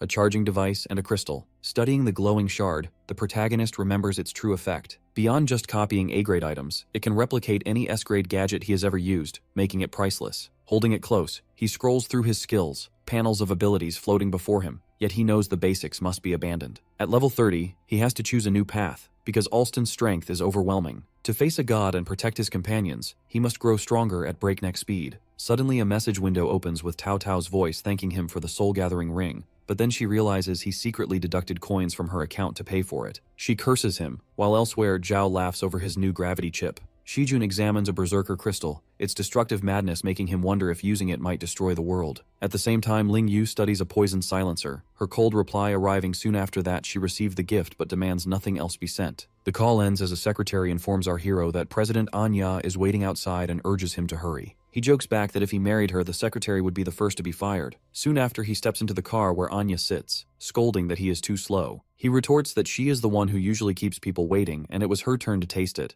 then thanks her for her help. She reminds him that he saved her in the capital of ice and fire, and that the lightning item he gifted her was priceless. Lu Feng hides a wry smile, knowing it was nothing more than a modified C-rank knuckle. She insists that helping him now settles her debts, but he teases her bluntness, calling her as ruthless as ever. He leans closer and remarks on the color of her undergarments, which makes her face flush red as she lashes out, calling him shameless. Though her anger simmers, a thought lingers that perhaps in this chaotic world, this very shameless man is the one she can trust most. The helicopter blades thunder above the snow as Anya sits with our protagonist and her secretary. He glances at her and says he is here to complete an important task. He lifts his hand and a glowing cube floats above his palm, leaving her shocked. The secretary then announces their arrival. Below them, an old ruined house comes into view as the helicopter lands in the courtyard. Workers move around the ruins as the helicopter powers down, and Anya leads the group forward. A foreman hurries over to report that after constant digging, they've finally reached the bottom layer. Lu Feng follows with the cube in his hand, and when asked if this is really the place he's looking for, he only nods as energy flickers from the device and it activates. The fragments merge together, forming a glowing portal against the stone wall that reveals a hidden shadow gate. He explains that certain high-level gates only appear at special sites, and then steps forward, telling them not to follow. Anya watches him go and whispers for him to be careful as the portal swirls and pulls our protagonist deeper. He enters the A-grade shadow world, Sage Tower, where the towering structure looms above the storm. An old figure with a staff greets him and asks why he has come, and another guardian appears, declaring that yet another challenger has arrived and demanding to know his request. The hero answers that he came for a hidden class, since the Sage Tower is the only place that offers it. The guardians warn that the mortality rate is 95%, but they conjure a screen that reveals the list of hidden classes. Among them, our boy points to one, classless. The sage and guardian pause before explaining that the classless path is the hardest trial of the tower, and failure doesn't just mean defeat, it means complete obliteration. Without hesitation, he chooses classless. The sage gestures toward a massive door, telling him that his trial begins beyond it and wishing him luck, while the dark guardian scoffs and claims he will never pass. Stepping inside, Lu Feng enters the sky arena as a voice declares the first trial, strength. He braces himself as his opponent arrives and a massive cyclops descends, its single eye blazing. The trial demands he defeat a being whose strength never falters. The giant charges, and our protagonist moves instantly, his blade flashing against the crushing strike. He slips under the beast's swing and counters with rapid slashes as explosions rip through the mist, the cyclops staggering but refusing to fall as the battle truly begins. The sages watch while the boy drives the cyclops toward the edge. The beast charges, its massive fist smashing down, but he slips beneath and thrusts upward. His blade glows blue as he activates freeze, stabbing directly into the cyclops' eye as ice spreads instantly, locking its vision and halting its movements. When its sight recovers briefly, the monster goes into a frenzy, swinging wildly in fury, but Lu Feng steadies himself and dodges each blow before channeling the skill again.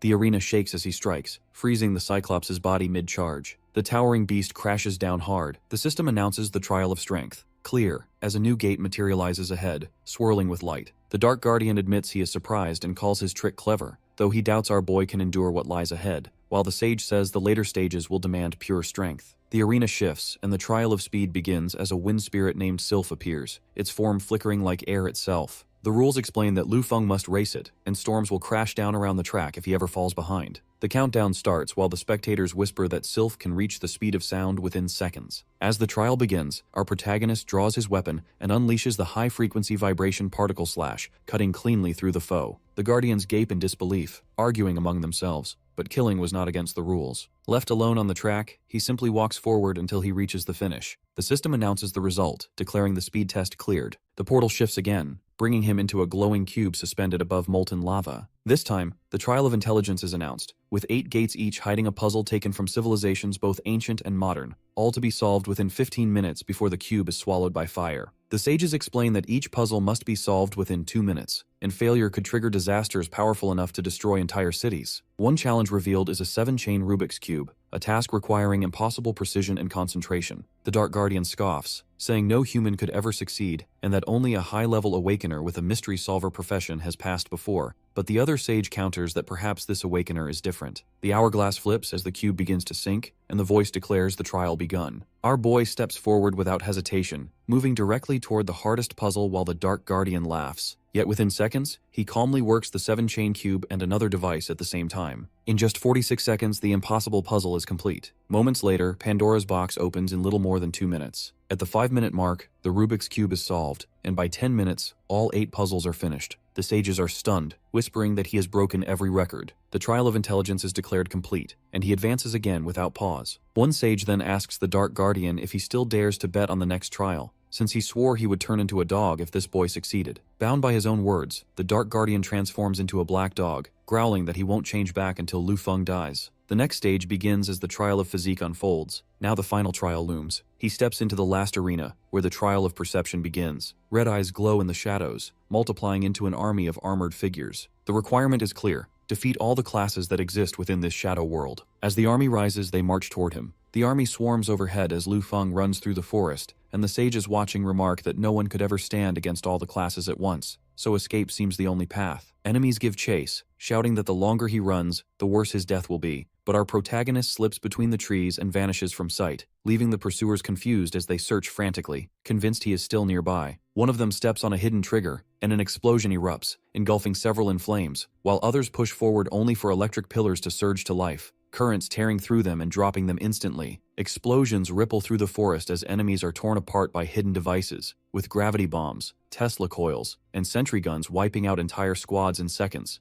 And the observers begin to wonder why our boy came to the Sage Tower so prepared, carrying so many tools. Amid the chaos, he cuts down the stragglers himself, but even more close in from every direction as the Dark Guardian mocks him as a beast cornered with no escape. The hero breaks into a sprint and climbs higher toward the mountain peak, showing his hidden confidence, while the sages believe he is running straight into a trap, about to be surrounded. He leaps above the battlefield as enemies surge below. An explosion tears through the mountainside, fire and debris scattering as countless enemies are blown apart, and the sages realize he has used a demolition bomb to wipe out most of the force. About 30% of the army remains, but before they can retreat, the stage shifts. A trembling figure appears, revealed as the game operator. Lu Feng steps forward and states this stage was meant to expose the one behind the trial. The man denies it, but our protagonist cuts him down on the spot, ending the test. The sages confirm that Lu Feng has reached the path of the unspecialized class, the highest of the hidden classes, yet to claim it, he must face one more trial harsher than any before. The Black Guardian declares this trial requires an additional difficulty and announces that he himself will take part this time. A sage warns that his hatred for our boy is too strong, but meanwhile the young fighter steps into the glowing gate. On the far side, the Dark Guardian waits. Acknowledging his performance, the Guardian explains that the final test is simple, a one-on-one fight, and to earn the class, he must defeat him. Dark energy surges as the Guardian transforms, his body twisting into a monstrous form, and the last battle begins as red eyes blaze and wings spread wide. It unleashes a massive beam of destructive light, but Lu Feng plants his sword and summons an ice wall. The dragon crashes against the frozen barrier, fire and frost colliding as shards of ice scatter while he braces behind the wall, holding firm. The dragon circles back, wings beating hard as it prepares another strike, and the trial of the unspecialized class becomes a battle of survival. It soars high and unleashes a storm of blazing meteors, explosions ripping through the ground as flames engulf everything. Our protagonist dives headlong into the inferno, cutting between the falling fire. The dragon bellows, but from within the smoke comes his voice, declaring the beast knows nothing of true strength. Golden light bursts forth as the Apocalypse patrol team manifests at his side. Lu Feng gives the order, and the giants lift their golden bows, releasing all at once as the arrows slam into the black dragon's wings. Fire bursts on impact, forcing the beast to shriek and twist in pain. The warriors below keep shooting, and the wounded, enraged dragon dives straight at the defenders with fire trailing off its body. It bellows, spitting flames in spirals as it declares dominion over the world, firestorms twisting downward and scorching everything in reach. Through the blaze, one giant charges headfirst, ignoring the inferno. The dragon sneers, but the warrior raises a golden spear and swings hard, a streak of light cutting past the flames. The beast stops midair, confused because the strike seems to miss, but then our boy reveals the truth. It never missed at all. Lightning surges across his body as he descends with glowing blades, and the dragon reels, realizing too late that the first strike was only a setup. The time has come to slay it, and his attack comes crashing down, tearing through its head. The monster convulses with a scream that echoes as the blow drives it into the ground and its body falls, defeated. The system's voice rings out, declaring the result as the final trial cleared. Our protagonist stands victorious, claiming the hidden class of non-professional. The glowing panel announces his new class, a power that lets him wield every skill from all paths. The black-cloaked guardian trembles, muttering in disbelief that he could have been defeated. The white sage praises the victory, calling it a miracle and congratulating Lu Feng for breaking records and clearing the impossible trial. He asks what the hidden reward is, and light forms before him, granting an S-grade summoning badge that can recall any opponent from his trials. Another glow follows, unveiling an exclusive skill, Knowledge Sees Seal, shielding his mind from intrusion. He clenches his fist in relief, knowing that Alston's ability to read memories can no longer threaten him. Safe for the first time, he vows to keep growing stronger until the day comes when he can crush that monster completely. A luxury car drives away as our protagonist steps forward, promising the secretary a raise once he marries her boss. She stares in doubt, sure that her strict boss would never fall for him. As he leaves, he asks her to order food and put the meal on her boss's budget, reasoning that she rarely eats out, and the funds would otherwise go to waste. Steam rises from the food as his phone buzzes with messages. Taauo floods him with chatter about her cat and her wish to play games, and he sighs. Their chat continues, and he suggests she join him next week for a real-life game in London. She declines, saying she has exams, and tells him to find someone else to go with him. He studies an old photo, remembering the promise he once made, vowing to honor it, knowing that humanity's survival against the shadow worlds will depend on the choices he makes ahead. Jets roar across the skies as his train speeds toward London. An announcement signals their arrival at the city station as passengers flood out into the bustling terminal. Xia says it is her first time abroad and jokes about tasting life as an international gangster. When asked why they came, Lu Feng answers firmly that it is for a matter that will decide the fate of every awakener and the entire world. The heavy truck rumbles through the city as it carries Lu Feng's group, and they wonder why they were rushed into the vehicle the moment they landed in London and what the real mission is supposed to be. Our boy says their task is meaningful, then turns to Ling Yu to ask what she thinks. Xia answers instead, saying that all tracking signals disappeared once they boarded, which proves the vehicle cannot be traced and that their destination must be top secret. The protagonist then explains their true mission, saying they are to protect someone more important than even a prime minister, and that this person's life or death could decide the survival of the entire world. The weight of those words unsettles the group, and Xia insists there is no one more important than her boss himself. The truck slows down, signaling that they are arriving, and soon screeches to a stop inside a massive warehouse. They step out among rows of armored vehicles, and Xia mutters that they were delivered like cargo. Lu Feng leads the way into a vast hall already crowded with people. Dozens of figures stand in sharp suits, their cold eyes fixed ahead. Xia tenses at the sight, but Ling Yu recognizes them at once as members of Devour Light, a top 10 assassin organization known for their elite skills and exclusive services. Shujun then spots another faction, armored warriors lined up in formation, members of Sky Shield, a powerful guild led by their famous shield god. From the front, a voice calls out that they have arrived, and all eyes turn to see a new group entering. A man in a white suit and mask steps forward with guards, welcoming everyone to London. He praises them as the finest among bodyguards, saying it is an honor to see so many elites gathered for the selection test. He explains the rules, saying that beyond one of the 3 doors lies the destination temple, and only the first 15 squads to reach it will continue while the rest are eliminated. They have 3 minutes to decide which door to take, and he warns that casualties are to be expected. The countdown begins, tension mounting as groups whisper quickly and debate their choices. Some suggest following Devour Light, believing their tracking skills will guide them safely. An elder decides otherwise and tosses a dice onto the floor, letting fate choose their way. The die rolls and lands firmly in front of one glowing portal, and with confidence, he calls his squad to follow him straight inside. Other groups adopt their own tactics. Heaven's Shield splits up according to Plan B, sending squads in different directions to gather information before regrouping later. As the countdown ticks away, more teams rush forward, unwilling to be eliminated.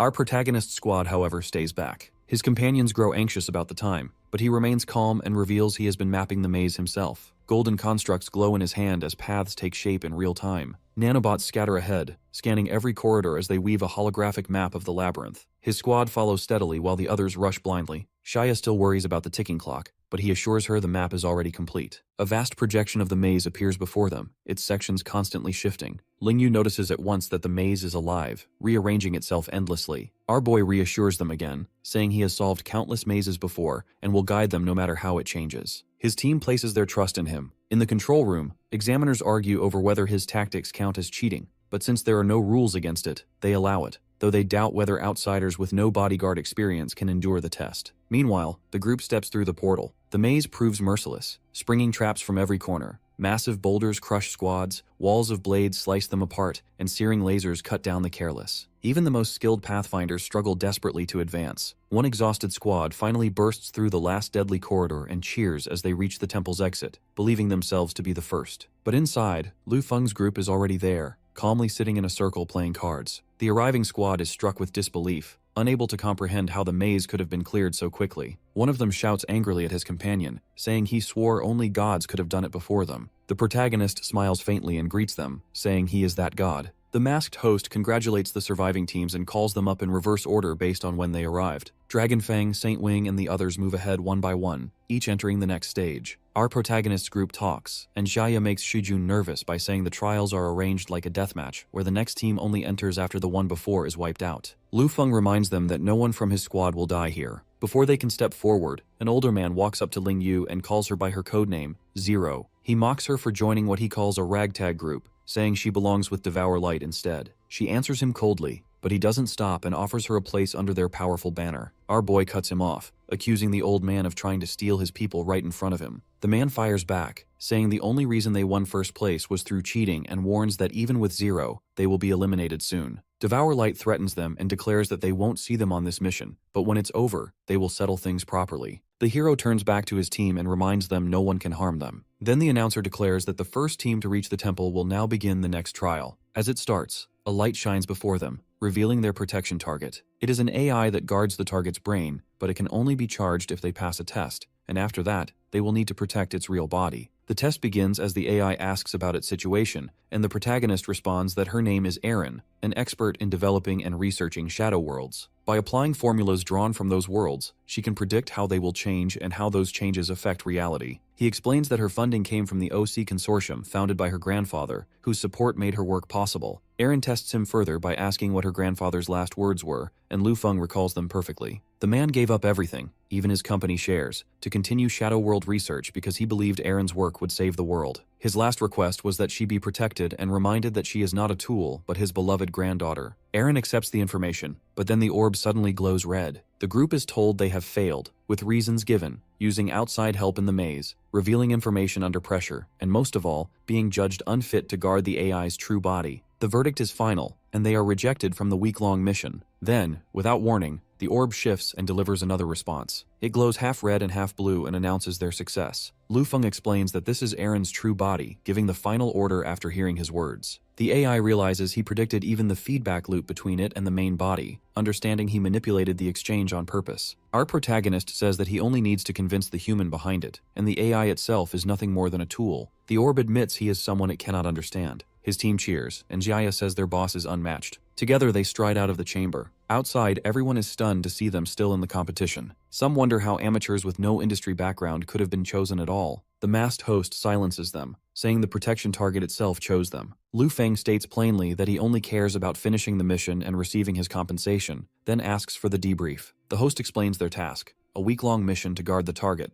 not on Earth, but aboard a massive spacecraft traveling from Earth to the Asia-Pacific Space Station. The Avalon spacecraft readies for launch, and the passengers are called to board. Lu Feng's group walks up the ramp, remarking on how strange it feels to be guarding someone they haven't even met. But our boy just shrugs and says the pay makes it worth it, and they should simply enjoy the Interstellar ride. Once inside, they are greeted warmly by staff. Xiaya teases, but he brushes it off with calm ease. Soon they reach the ship's inner city, a vast floating hub alive with shops and crowds. Xiaya marvels at the luxury and calls it unimaginable wealth, while Shujun reminds them that they are here for work, not fun, and wonders why rival groups like Heaven's Shield and Devour Light are nowhere to be seen. Lu Feng explains that those squads have VIP tickets, while their team only has economy class, though even those tickets cost nearly 10 million each and cover all food, lodging, and entertainment for a week. Xiaoya's eyes light up with greed as she vows to eat, drink, and play to her heart's content. Shujun worries that they still haven't met the target, while Ling Yu admits bluntly that she only knows how to kill and not how to protect, making him groan that no one in their guild seems normal. Elsewhere, Luo Shui fights while Anya coldly orders that a man's company be bought, his job stripped, and his wife taken from him simply for daring to flirt. Meanwhile, Zhao lounges on the beach, threatening someone over the phone with destruction because they no longer sweet-talk him after realizing he will not buy their products. Back in her room, Taauo hacks into her school's database to skip exams, but sighs when she remembers our protagonist is away on an interstellar mission, wondering who she can play with now. Outside, Avalon sails smoothly toward the space station. The hero leads the group into their assigned quarters, revealing a cramped 6-person pod with a shared bathroom. Xiaya explodes with anger at the poor conditions of economy class, while Shujun complains that they don't even get private rooms, but he stays calm and reminds them to treat it as a chance for new experiences. Nearby, Ling Yu casually strips off her outer clothes, leaving only her undergarments as she prepares to shower. Shujun panics and our protagonist quickly covers his eyes, insisting children should not look, but she ignores the fuss. Ling Yu leaves the door unlocked, and when Xiaya scolds her for not switching the door mode, she only says it is too much trouble. Meanwhile, Lu Feng slips away down the corridors and activates his communicator, calling out to Erin's AI. He demands to meet her true body, but the AI firmly rejects him, explaining that her protection is currently managed in turns by Sky Shield and Devour Light. He is told that his team will only be used if needed as standby support,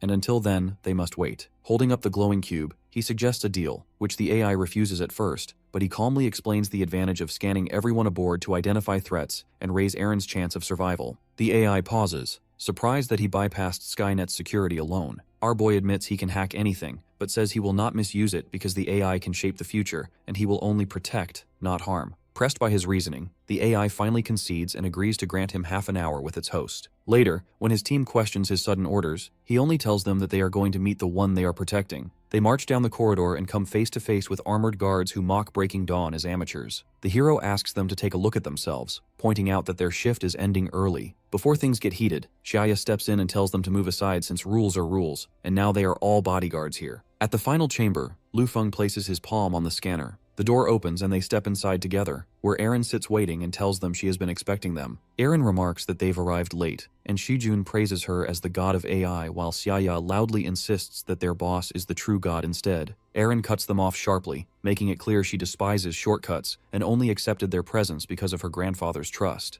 Lu Feng responds steadily, saying he doesn't care how she sees him, only that he was entrusted to help her achieve her dream because her grandfather placed that responsibility on him. Erin then asks if he knows what her dream really is, and he answers that she must at least survive until she completes the version 3.0 program. She admits that her goal is to finish Shadow AI 3.0, a program capable of changing and protecting the world, and she stresses that survival until its completion is the dream she once shared with her grandfather. When our protagonist asks about those targeting her, Erin brushes off the threat, explaining that the enemies could be corporate rivals or even the Shadow World system itself, since the Shadow AI could bring immense benefits and she plans to make it public, which is why others want her dead. She says their motives are understandable, but he calmly assures her she won't die aboard Avalon. Erin nods and explains her plan to head for Mars once the spacecraft reaches the station, where interstellar troops will guard her. She thanks them for honoring her grandfather's wish as the group leaves, but on their way out, members of Devour Light mock Breaking Dawn as amateurs unfit for real missions. A woman sneers, calling them street thugs and telling them to leave. Our boy pinches the woman as he slips by. Angry, the others threaten violence, but he only smirks, reminding them that they had called his team street thugs, so he might as well act the part. Weapons flash, yet he calmly cites the bodyguard manual, saying team infighting leads to disqualification. The warning forces them to back down, though they mutter threats of revenge. One of them remarks that Lu Feng isn't as ordinary as he seems. Later, Ling Yu asks if he planted a nano-tracker, and he confirms it, saying nothing ever gets past her. When pressed about his intentions, the protagonist brushes it aside, saying whatever happens will be interesting. He rallies his group to enjoy the voyage, telling them to eat, drink, and play as time drifts aboard Avalon. 3 days later, alarms suddenly blare and passengers wake in panic as warnings of a meteor strike echo through the ship. Shujun points out that it should have been impossible, since Avalon's radar would have detected it hours earlier. Lu Feng explains that the radar was sabotaged, leaving the spacecraft isolated and defenseless. Shujun asks if the real target is Erin, but he answers that this is only the beginning and declares it's time for action. He steadies himself and orders defenses to be raised. Outside, crew rush to patch a breach, but monstrous shapes close in, ripping through the void and devouring repairmen before anyone can react. the true battle begins. Alarms blare across Avalon as passengers scream and stampede through the corridors, while the system repeats urgent warnings of alien intrusion. The creatures burst inside, tearing through walls and men alike. Security squads fire desperately, shouting for everyone to repel the beasts, but the aliens overwhelm them. In the middle of the chaos, Devour Light makes its move. They suddenly turn, cutting down their supposed allies amid the confusion. Their leader sneers as he reminds his men to follow the plan, saying once the spacecraft is destroyed, no one will ever trace the massacre back to them. They declare their intent to finish Eren and escape in pods, rushing down the corridor as the gates open. But one of them is abruptly intercepted by glowing threads that whip out and slice across their path. Our protagonist steps forward with his squad behind him,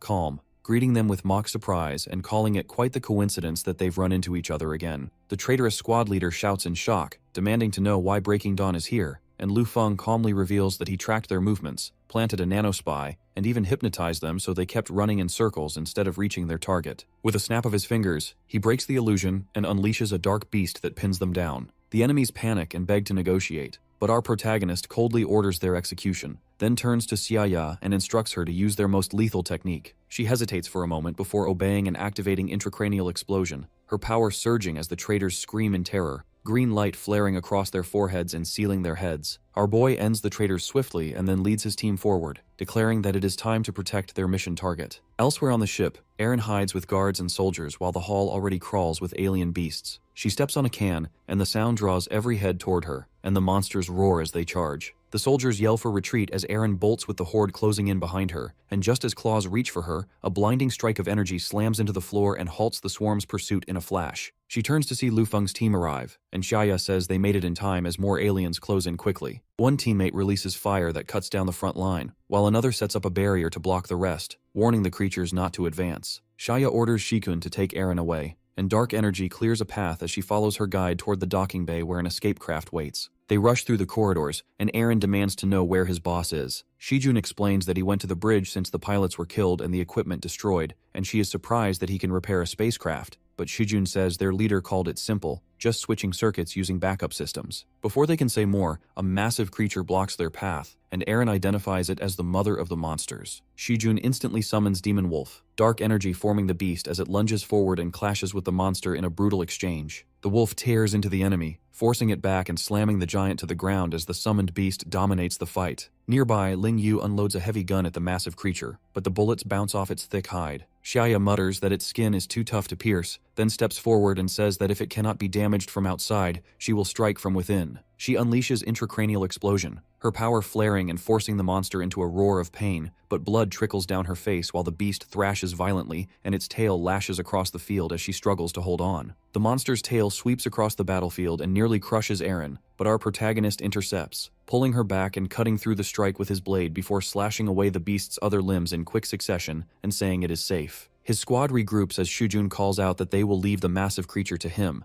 and Lu Feng accepts without hesitation while Eren stares at him in shock. With a flick of his hand, the hero summons his trump card, the evolved steel-winged giant. The monster roars again, sending out a violent sonic attack, and Xiaya quickly warns the others to cover their ears. Before the sound spreads further, Lu Feng orders the steel-winged giant to silence it. The colossus slams forward and strikes the beast hard, cutting straight through its defense and forcing it back. Standing tall, the massive construct presses its advantage while the monster retaliates with furious, flailing limbs. The clash rages on, heavy blows traded between Titan and beast. The steel-winged giant gathers its power, flames blazing on one arm and ice forming on the other. Its eyes flash, and at the command of freeze, it releases a surge of cold that spreads out and encases the massive enemy in ice. The monster thrashes and roars as the frost locks across its body, but the giant only tightens its grip until it is completely frozen. Watching calmly, our boy then orders it to throw the enemy into space. The towering warrior lifts the frozen creature high and hurls it outward, flinging it into the endless void. As the battle ends, our protagonist immediately commands Avalon to repair the ship with nanoparticles. Swarms release and spread across the hull, sealing the damage while he steps down from the giant. The crew gathers back together, and Eren realizes he has already taken control of Avalon's systems. He explains that the ship can no longer contact the outside or stay on autopilot, so he will personally handle navigation to Mars. When she asks if he can even pilot a spacecraft, Lu Feng answers that he trained before and once even attempted to escape into space, though the attempt had failed. He tells them to wait for the landing notice. As the ship steadies, Aaron mutters, wondering where her grandfather ever found someone like him. Elsewhere, Alston ends his call, reminding his hidden partner that his only help was throwing a meteor, and that he will take no further part. The voice on the other side agrees and promises to deliver 1,000,000 awakening agents to help him build his army as payment, but the man warns that if the deal is not upheld, destruction will follow. 3 days later, Mars finally comes into view. At the space station, soldiers in heavy armor stand assembled to greet the arrivals. Aaron is addressed with formality and assured she is safe now. She thanks Lu Feng for protecting her, but he replies that he only did his duty and reminds her of the importance of completing Shadow AI. She promises to give everything she has, determined to find a way to eliminate the Shadow World. They shake hands firmly before parting ways. As the team walks toward the lift, Jiaya marvels that they have just witnessed a historic moment. She says the mission was completed perfectly, while Shujun asks what comes next. Our boy explains that the spacecraft company is grateful for what they did, and has granted them VIP treatment with full access to all the ship's entertainment facilities on the return trip.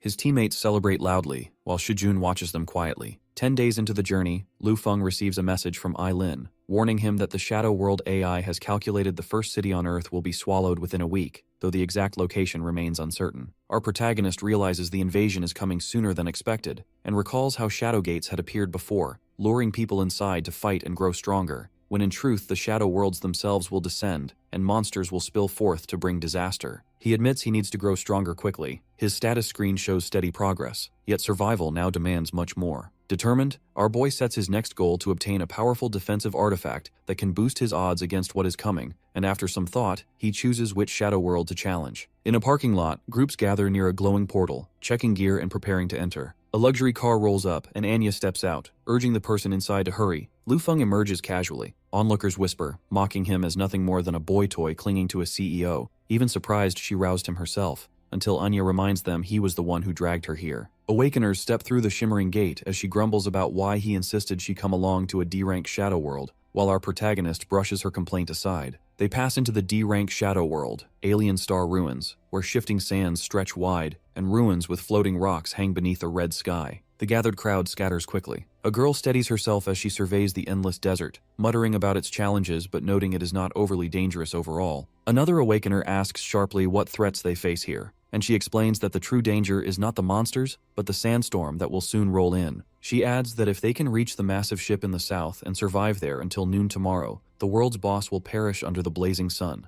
Urging everyone forward, she warns that if they hesitate, the storm will bury them all alive. People sprint south through the desert, desperate for safety, while Anya asks if they are following. Lu Feng refuses, saying there is something buried in the sand, and he hands her a shovel and insists she dig while he calculates the coordinates. Irritated, she complains about being dragged along only to shovel dirt, but our boy tempts her with a deal. If she helps him, he will give her the rare A-grade Fist Emperor's Heart Potion. Her eyes widen and she cannot resist, so she begins digging where he directs. She curses him for making her do grunt work, while the protagonist shrugs that it is fair since his brain works while her body works. She snaps that all her training was not for digging sand, shouting about the unfairness. Suddenly, a deafening roar rises as a tide of twisted green-eyed creatures floods from the horizon. She demands to know what they are, and he names them mechanical zombies, mutated remnants of a once great civilization destroyed in a war. Anya urges retreat before they reach them, but he stays seated calmly and tells her to keep digging. Mechanical drones whirl into battle at his command, shredding the horde as she works. She stares at the advanced machines in shock, muttering she could almost believe he came from the future,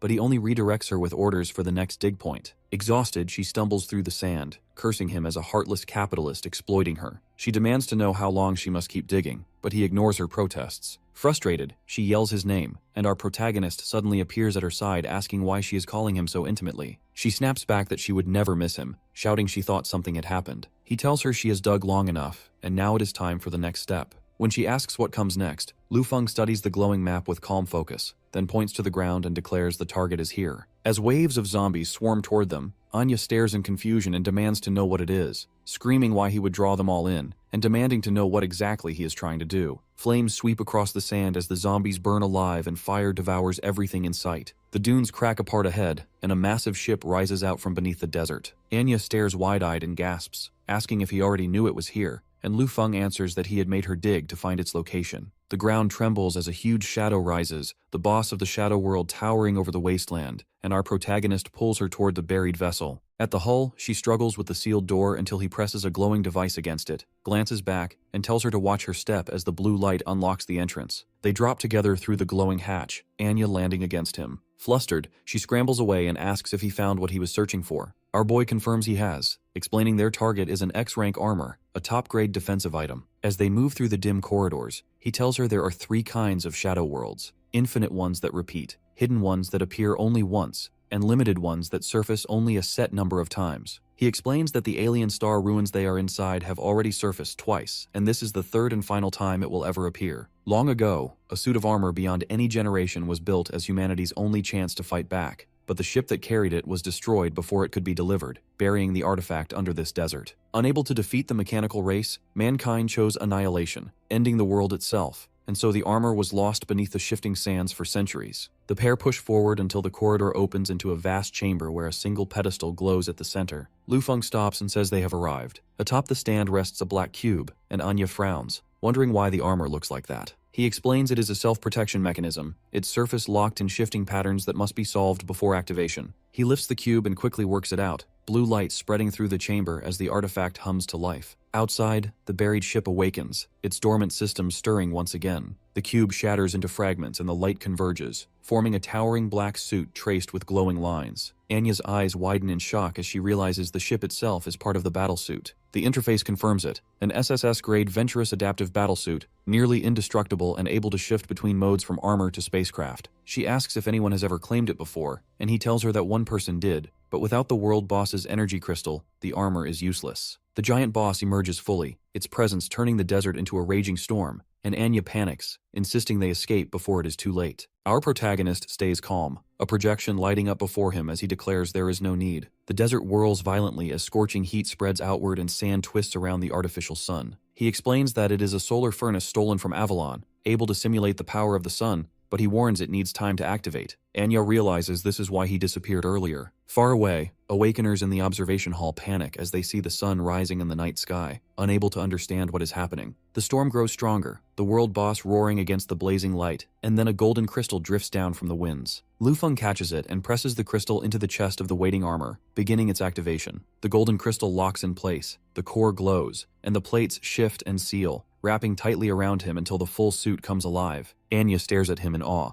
Our boy explains that the solar furnace will soon explode and they must leave at once. The armor shifts, transforming into a sleek motorcycle, and he pulls her onto the seat. They race away just as the desert erupts behind them and a system announcement rings out, declaring that the final boss of the alien ruins has been killed and all Awakeners will be transported out in 1 minute. The Grand Hall fills with quiet anticipation a week later as the International Giant Tower Convention hosts the annual International Medical Exchange Conference. Students and professionals crowd the seats, whispering while waiting for the program to begin. Lu Yao sits with a friend, the two murmuring about how important this event is, and her face lights up the moment her idol steps onto the stage. Bertha, director of the neuroscience department at John King's Hospital and professor at the University of Edinburgh, is introduced as the Hand of Goddess. Lu Yao's eyes shine with admiration, though she grumbles about the ban on electronics. Her companion explains it's because the elusive Dr. L will appear, a man no one has ever seen in public, his image blurred even in official releases. A memory resurfaces. Years ago, when a train derailed in K-City and hundreds were badly injured, it was Dr. L who, with the aid of AI, operated on 74 critical students at once and saved them all. Without that miracle, the world would never have known his name. The hall buzzes as students whisper about the Hand of God, marveling that he excels at the hardest surgeries despite claiming medicine isn't even his main profession. Lu Yao listens intently, her determination to study medicine hardening until her friend needles her about tuition fees and mocks her brother, Lu Feng, as a jobless drifter who could never support her studies. She defends him fiercely, insisting he works hard, but the girl laughs and suggests he could at least take a bodyguard job at her family's hospital. Before Lu Yao can retort, a calm voice cuts in from behind.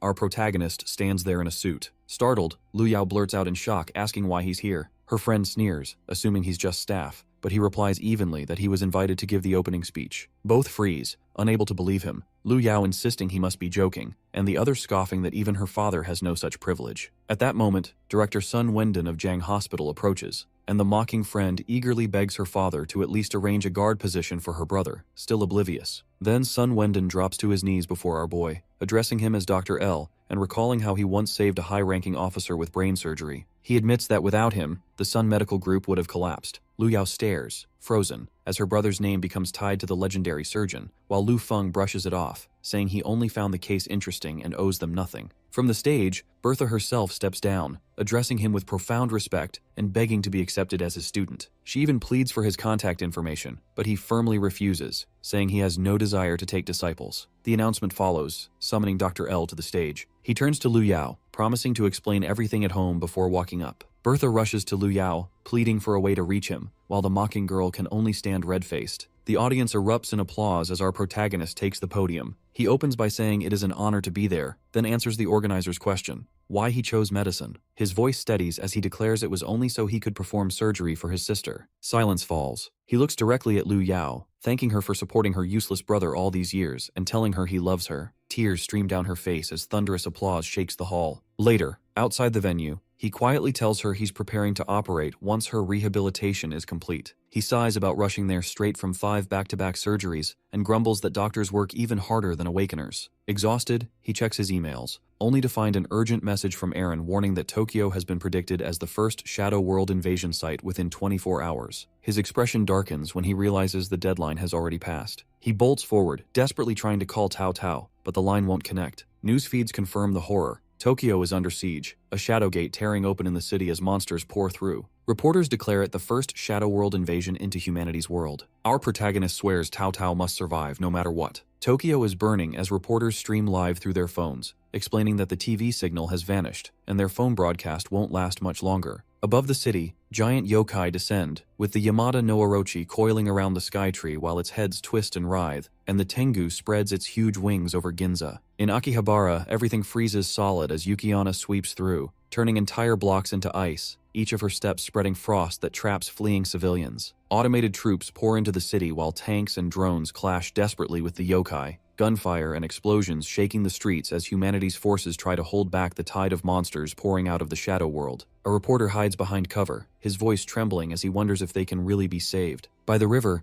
the surface ripples strangely as a man stops in confusion. Then green eyes gleam from the water as kappas rise up, muttering hungrily about the smell of humans. Panic erupts when dozens of them surge onto the streets, shrieking for food. People scatter in terror, some dragged away screaming and others caught mid-run as the creatures swarm. A man cowers in an alley, clutching his head as one closes in, begging it to stay away, but the creature lunges with a piercing shriek. Suddenly, gunfire erupts, and streams of bullets tear through the kappas, dropping them one after another. Soldiers push forward in formation, clearing the street. From a rooftop, armored troops announce the targets neutralized and begin a rescue, identifying themselves as Tokyo Biochemical Resistance Troop Squad 5. They move quickly, one soldier promising to get a man to safety, but then his eyes glow green and his jaw opens unnaturally wide, revealing he has already been infected. He thrashes violently as parasitic growths burst from his body, thick tendrils ripping through the street and smashing vehicles apart. A grotesque tree of flesh rises, its trunk made from writhing faces that scream together in torment. The squad identifies it as a Jimengu parasite host and immediately orders it incinerated. They open fire at once, but the monster retaliates with a storm of tendrils lashing across buildings and streets. One curses as they narrowly dodge the sweeping strikes, realizing the infection is spreading faster than expected. In the chaos, a green-haired soldier is nearly consumed by the tendrils. She closes her eyes, whispering an apology to her grandmother, certain she will not survive.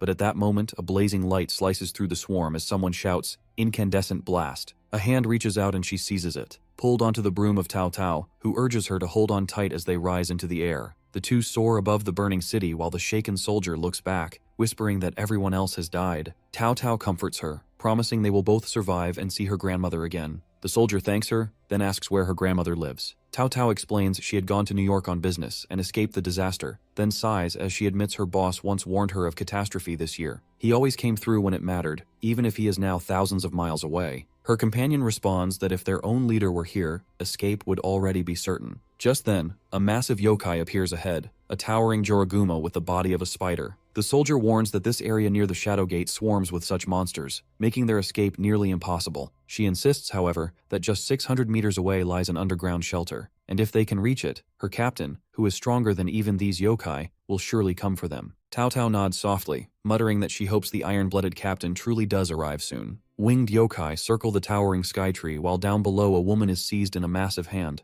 her body twisting as she struggles against the tightening grip. A hulking toad yokai looms over her as nearby soldiers watch in despair, crying that even their captain had fallen to this monster. The captain's hand shifts slightly as she clutches a small grenade-like device. With grim resolve, she pulls it free and releases it, and the blast erupts violently inside the creature's mouth. When the smoke clears, she steps forward with her blade still in hand. Her squad rushes to her side, shouting that she let herself be captured only to slip the bomb down the yokai's throat. One calls out to ask if she is all right. She keeps walking, saying she can recover quickly on her own, and orders them to open a path forward. But when they regroup, the squad finds themselves surrounded by a sea of yokai on all sides. The captain stands firm at the front, declaring that they will fight to the end even if it means dying here. At that moment, a motorcycle bursts through, ridden by Lu Feng. He swerves hard between falling debris and charges straight into the crowd of yokai. Explosions erupt behind him as he guns forward, forcing a path open through the chaos. He tears through monsters with movements too fast to follow as bodies scatter. The crowd below freezes in disbelief as he launches a brute skyward, then darts past more enemies without slowing, dropping back to the ground and sprinting toward his waiting motorcycle. At the front, the captain lowers her blade as our protagonist rolls up, calling her and telling her they need to leave. She refuses. Unmoved, he recites her full name, Maki Kuroshima, her age, and even details of her first love. Mounting the bike, he continues without pause, revealing knowledge from a certain April night 5 years ago. Soldiers whisper in shock that their iron-blooded captain might already have a lover, but Maki's glare silences them instantly as she draws her blade with a threat to strike him if he dares say more. Our boy rests calmly on his bike with his sword at his side, telling her to get on if she wants her squad saved.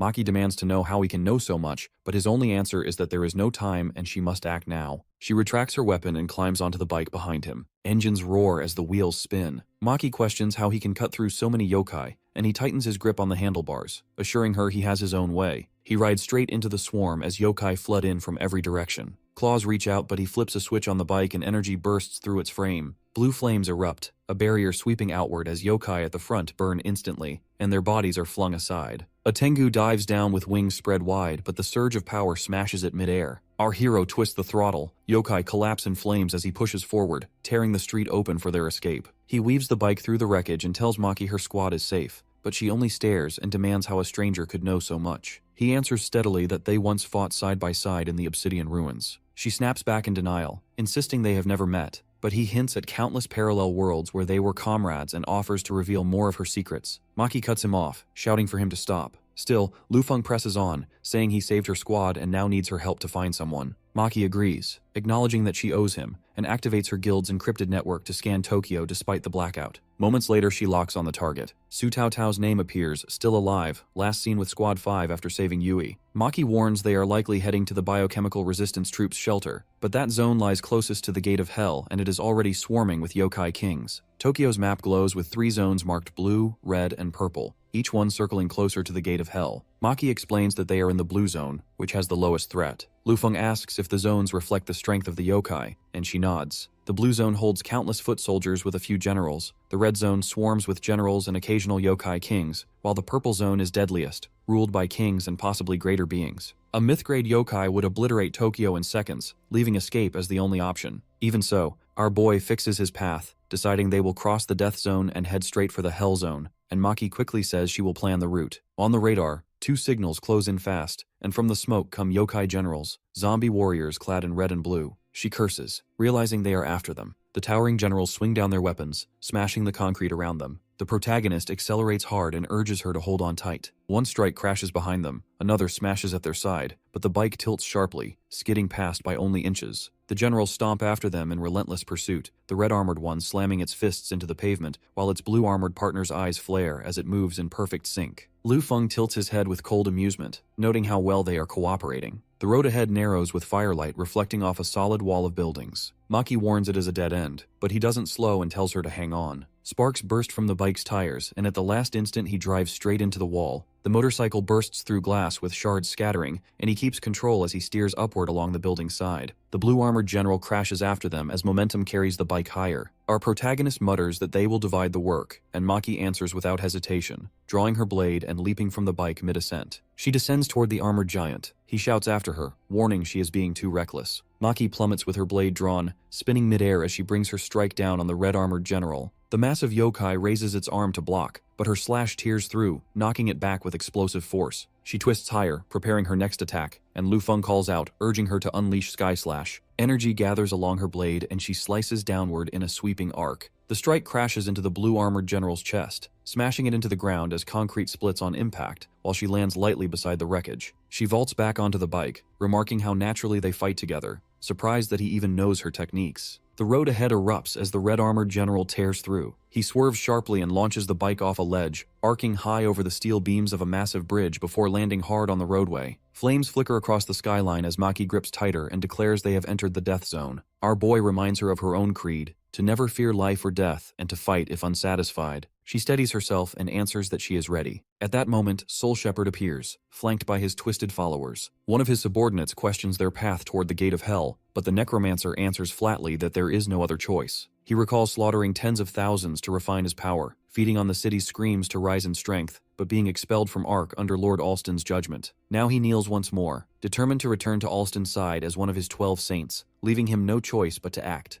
A beast-like subordinate grins and assures him that Lord Alston will restore his rank once he enters the gate of hell and secures the corpse of a myth-grade yokai to forge into undead. Soul Shepherd says Alston must not be kept waiting and orders Warhammer to clear the way. The massive brute answers eagerly and leaps forward with his colossal weapon, his strike smashing into the street. Across from him, the red-armored general roars in defiance. Warhammer's huge hammer collides with the yokai, the clash sending debris flying. The impact draws complaints from a hooded ally who warns that the corpse must remain intact for Soul Shepherd's necromancy, but Warhammer only laughs and admits he got carried away. The necromancer steps forward unfazed and instead points to the fallen blue-armored general. Raising his staff, he gathers dark energy at its skull-tipped head until cold light radiates out. He calls forth the monster's spirit and orders it to awaken as his slave. Dark mist coils upward as the fallen body twists, glowing eyes igniting in its hollow skull until the creature rises with a roar, enslaved by Soul Shepherd's command. Warhammer smirks and recalls how Soul Shepherd was born an irregular awakener, wielding necromancy from the start, and devastating entire cities to hone it. The necromancer stays cold and focused, declaring that with a myth-grade undead, they will break through the gates of hell. Yet he warns that the 100 Ghost World is drowned in miasma, so heavy even dragons cannot endure it. A robe tracker steps forward and conjures a glowing orb where Su Tao's image flickers. Her cleansing ability is the key. Soul Shepherd demands her location, and the tracker reports that she is hiding in the Hell Zone. He then orders the march to begin, declaring that their next target is Su Tao. Crows with glowing red eyes tear at the fallen bodies in the street,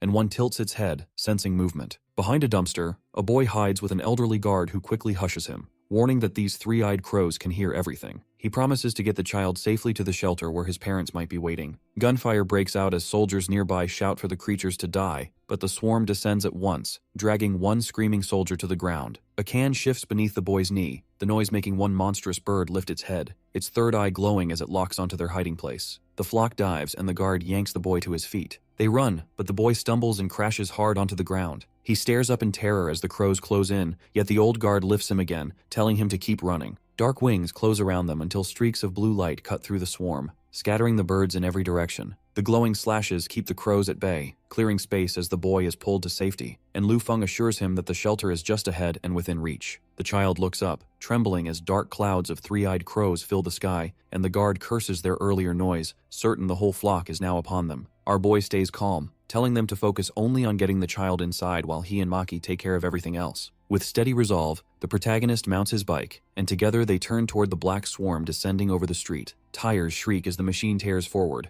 Maki slicing down crows while explosions erupt from the hidden firepower unleashed behind them. Flames fill the sky and she admits the bike is terrifying, but Lu Feng remarks that only 2 modes are active so far. They escort the boy all the way to the shelter gates where guards rush out, relief flooding their faces as they hurry the survivors inside. The old guard calls our protagonist godlike, while the child bows and thanks them. He and Maki only wave before racing back into the battlefield. The guard mutters of Lei Yin Shrine, now overrun by a terrifying presence that slaughtered hundreds of soldiers, and he prays for their safety as they ride away. Mist thickens around them until the hero halts the bike. Maki whispers that the place feels ominous and they should leave as soon as they can. A deep drumbeat echoes through the haze, and they exchange wary glances, knowing something stirs ahead. From the fog, a lone figure steps forward, armor battered and a demon mask fixed where a human face should be. The mask tilts, faint red eyes glowing from within, and Maki grips her blade tighter, whispering it was once a soldier before falling. Lu Feng answers that they are no longer human, firing as he explains that once their mask is removed, the corpses will no longer be able to move. Bodies cover the ground as Lu Feng and Maki stand firm. A bullet whistles past, but our protagonist slashes it aside with a glowing blade. He calls out that a sniper is hidden and urges her to follow. They dart across the courtyard and press against cover, and she realizes the masked corpses still keep their combat skills. He remarks that skilled enemies are easier to deal with, lowers his blade over her head, and tells her to close her eyes. When she asks what he plans to do, the young fighter drops a canister at their feet as light bursts outward. Shielding Maki, he pushes her forward and orders her to run east without stopping while he breaks off in the opposite direction. She sprints ahead as a squad of masked corpses swarms after her, and through a scope the sniper locks on, crosshairs following her run. Before the shot lands, our boy bursts onto the rooftop and kills the sniper. More masked soldiers close in with weapons raised, charging toward the fight. Maki slashes clean through the advancing corpses and breaks masks apart. Another lunges from behind, so she spins low and slices its headpiece straight down the center. When she notices their numbers multiplying too quickly, she curses, realizing the fight won't hold much longer. Just then, the rider pulls up on his bike and tells her to get on. She protests that the fog is too thick and warns they will crash blind, but he stays calm and shows a glowing map already drawn of the region, one even autopilot can follow. She mutters that he fights like someone who has lived hundreds of years, yet speaks like a man from the future. The bike roars forward, cutting through the mist while the undead swarm chases close behind. Maki grips tight behind him, admitting his presence feels strangely reassuring despite his mystery, but he stays focused and warns her it's too soon for comfort. The true controller of the corpses has not appeared yet. Her eyes widen as a sudden dark slash tears through the inferno. A cloaked figure drops from above, blade carving the flames as debris rains down. She shouts that the power feels like a quasi-yokai king and insists they cannot fight it. Unshaken, he tells her to hold tight as the bike roars forward like a bullet. Purple slashes rain down and slice dangerously close. He leans low, deflects one, swerves past another, and screeches around a sharp turn, pushing them deeper into the labyrinth ahead.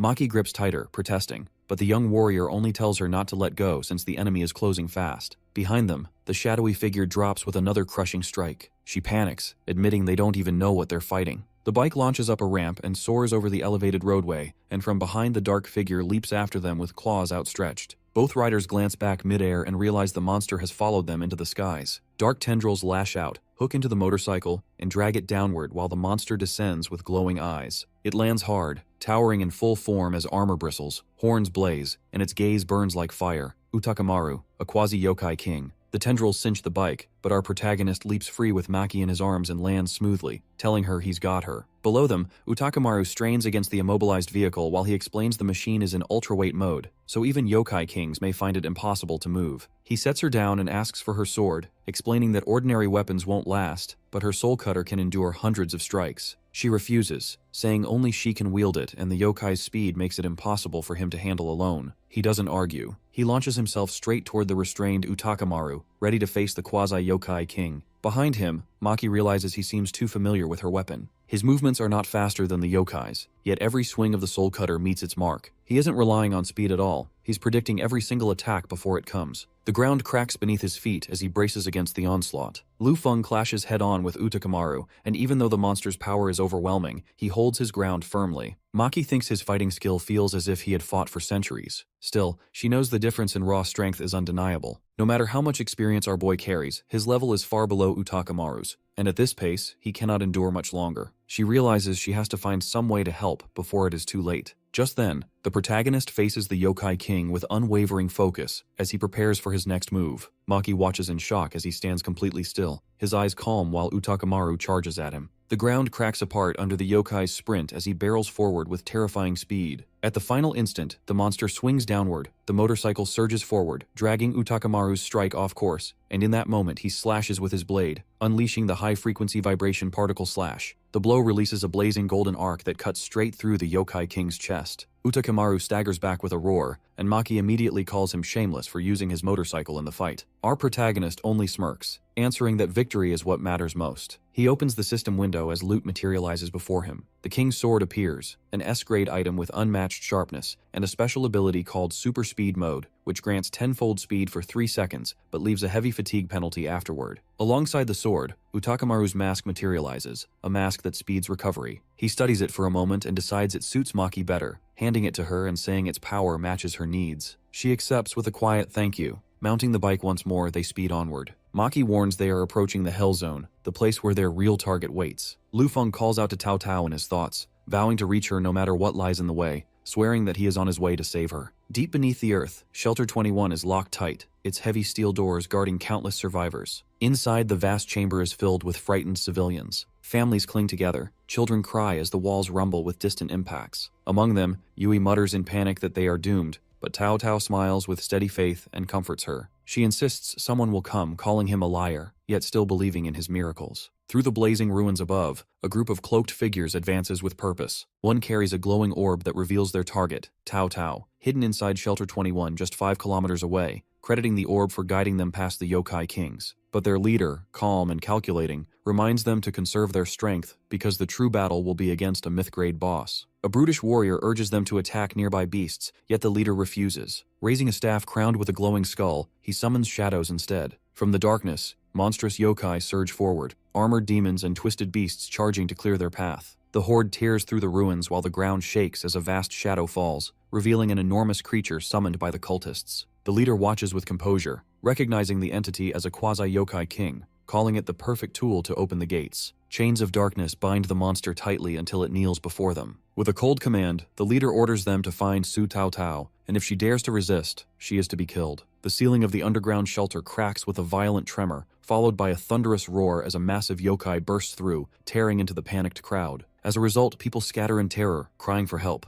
Outside, the Soul Shepherd and his group watch through their summoned link. The underlings report that Su Taauo isn't there, explaining she placed a guardian's eye to detect them and escaped before they arrived. Admitting her cunning, the leader, therefore, orders his men to wipe the shelter clean before moving on to hunt her down. The Beastman warrior grins as he lifts his massive hammer high, and consequently, panic spreads among the survivors, though one man shouts defiantly for everyone to fight until their last breath. The hammer slams down as screams echo through the shelter, and the Beastman laughs, unfazed by the slaughter. Meanwhile, one subordinate kneels before the shepherd and admits that Tao's escape was due to her own trap, taking responsibility for the failure. However, the leader calmly replies that she cannot escape his reach. Far away, Taauo and Yui streak through the night sky on the broom. Taauo dives into a building and insists they split up, saying she is the target, and staying together will only put Yui in danger. In response, Yui warns her about the necromancer, a monster feared for wiping out entire cities, one more terrifying than even the yokai kings. But Taauo forces a small smile, insisting she'll manage before speeding off alone into the night. Eventually, she lands at an abandoned train station, clutching her staff while catching her breath. Whispering to herself, she vows to hold on until the big liar comes for her. She sets protective wards, forming an invisible guard, but then purple sigils suddenly flicker across the ceiling, showing something else has already marked the place. Consequently, she slips into a carriage as heavy claws scrape the floor, and from the shadows, black panthers with glowing blue eyes stalk closer. She cries out as they surround her, raising her staff to fight, but then a violent gale sweeps through, scattering the beasts. The shepherd steps forward from within. Taauo crashes onto the floor, her staff slipping from her hands, and he mocks her cleverness before warning that survival begins only by not resisting. Naturally, she demands to know his plan, warning that her boss will avenge her if he dares harm her. He replies coldly that he has no intention of hurting her, instead calling her useful, and claiming her survival is certain if she obeys and follows him to the gates of hell. She recoils, shouting that everyone else is fleeing that cursed place, but he insists her purification is essential, and dismisses her faith in Lu Feng, sneering that even our protagonist cannot protect himself anymore. When she cries out for her boss, a masked follower raises her crystal orb, showing him surrounded by yokai and saying he will soon face a yokai king with no hope of escape. With that, the shepherd orders them to move as Taauo is forced to the center of the group,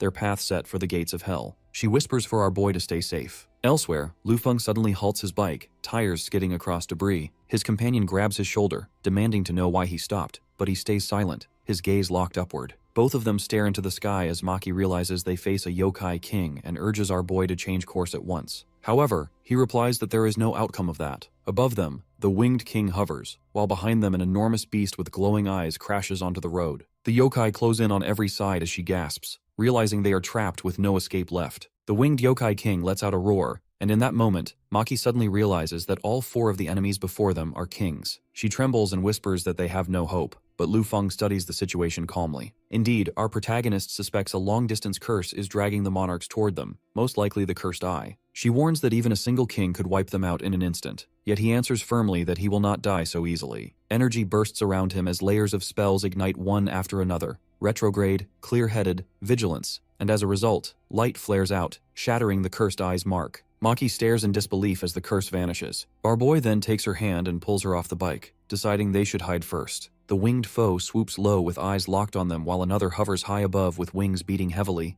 and the white-clad king lands gracefully, icy energy spreading across the ground with each step. The two crouch behind a shattered wall. She whispers in panic that they will be found soon, but he stays calm, saying all they need is a little time. Quietly, he slips a hand into his coat, pulls out a strange flute-like device, presses its hidden switch, and keeps it close. She stares nervously and asks why no sound comes out, and he explains that only the one he is calling will hear it. With that, he assures her reinforcements are coming. Maki questions him again, reminding him Tokyo is nearly destroyed, but he stays firm and promises help will arrive soon. Outside, the yokai kings prowl through the ruins, tightening their trap as black cat-like beasts sniff the air and mewl, their glowing eyes scanning through buildings. Inside, our protagonist holds her close as they crouch in silence, the hunters moving dangerously near while the winged monarch circles above, waiting. Suddenly, one of the kings lands near a broken glass wall and begins scanning the area, but in the next instant, blades cut down from above, striking him cleanly and driving him into the ground. The body collapses with a heavy impact as a figure drops down, sword still in hand. From their hiding spot, Maki realizes who it is, the Sword Demon, one of Japan's strongest awakeners. She remembers that he only wakes 10 days each year and is still severely injured. Shocked, she asks how Lu Feng could possibly have summoned him. Outside, Takeda calmly tells his sister not to be afraid, saying he has 3 minutes left this year and will get her out. One of the yokai kings roars the command to kill him, and consequently, their forces rush forward.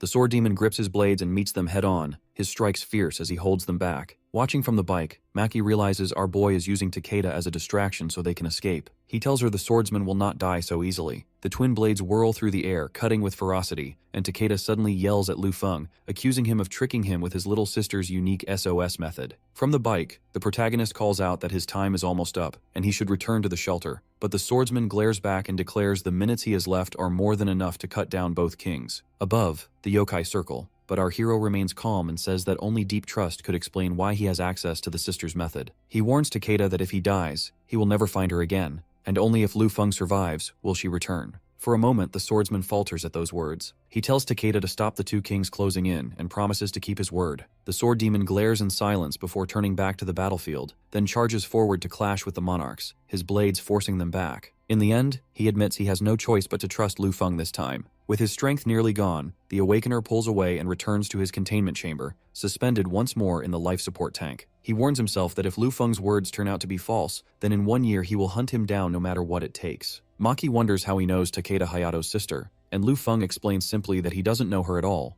only that Hayato gave him the flute during their repeated days in the obsidian ruins, and later he made a replica. She doubts his excuse, but he only gives a small laugh and points out that the curse they suffered wasn't by chance. With that, our protagonist says Su Taauo is in danger, and the real battle is about to begin. At Underground Shelter 21, they enter to find bodies scattered across the floor. Maki stares in horror at the fallen, calling it merciless, and she wonders aloud if Yui and Su Taauo might already be dead at the enemy's hands. The hero, however, scans the shelter, noting the absence of their bodies, and mutters that Taauo is cunning enough to survive. His hand brushes against a symbol etched into the wall, an eye, and he realizes it is a magic eye likely left as a signal. Activating visualization magic, glowing runes flare and images form, consequently showing Yui alive but Taauo in the grip of the Soul Shepherd. Maki whispers the name with dread while he explains that Soul Shepherd was once one of the 12 saints of the Ark Guild, bearing the Capricorn sign, before Alston expelled him for slaughtering an entire city. Furthermore, she says Soul Shepherd is even more dangerous than a yokai king, and warns that with the Prophet and Warhammer under him, both strong awakeners, their group is far from ordinary. Our boy stresses they cannot allow him to take Su Taauo into the gates of hell, where myth-grade yokai await, since entering would mean certain death, and he says firmly that Taauo must not be allowed to join him. Maki admits they don't have the power to stop him and confronting him would mean death, but he replies that even without the ability they still have to try. Overhead, the gates of hell open wide as winged yokai circle and hordes of twisted creatures march forward, pouring into the world. Soul Shepherd marches at the front with Prophet and Warhammer, Su Taauo bound among them. She clenches her fists, whispering to herself that Lu Feng will be fine. The Prophet, on the other hand, frowns over her crystal, realizing her curse has been broken and turned back. The yokai kings redirected, and Tao's eyes widen with relief that he is still alive. Soul Shepherd smirks, declaring that the gates of hell are near, and dark creatures gather, surging toward the entrance. As the horde advances, a sharp cry cuts through and a black cat leaps forward, its blue eyes locked ahead. The feline charges while Soul Shepherd lifts his staff and commands that no matter what rank the yokai are, anything in his way must be killed. Dark summons clash with the advancing creatures as a massive yokai swings and winged ones dive from above. Warhammer slams down while the prophet's eyes glow as she lifts a sphere of crackling power and raises it high. From above, icy winds descend as Yuki Onna spreads her power, walls of frost rising high and sealing the battlefield in frozen spikes. Soul Shepherd halts, his eyes narrowing as he realizes he cannot read the souls of the 4 yokai kings before them, and he yells for his allies to stop, warning that the enemies are only illusions that will rebound their own attacks. Prophet analyzes and notes that this scale of trickery requires at least an intermediate illusionist, a rare class. The Dark Saint grips his staff, energy flaring as he demands the hidden caster reveal themselves. Soon, he looks up to see a line of mage figures appear atop the buildings, glowing orbs in hand, and Prophet stiffens, recognizing them as intermediate level. Soul Shepherd realizes it is not 10 but closer to 100, all puppets devoid of souls and controlled by someone unseen. Suddenly, our protagonist shows up with Maki beside him, holding up a glowing emblem. She asks how he summoned so many awakeners, and he explains that she once passed a trial in the Tower of Sages and obtained a summoning emblem as a reward that allows her to summon puppets of all awakening classes. She pieces it together, realizing the emblem is boosted by his unspecialized class,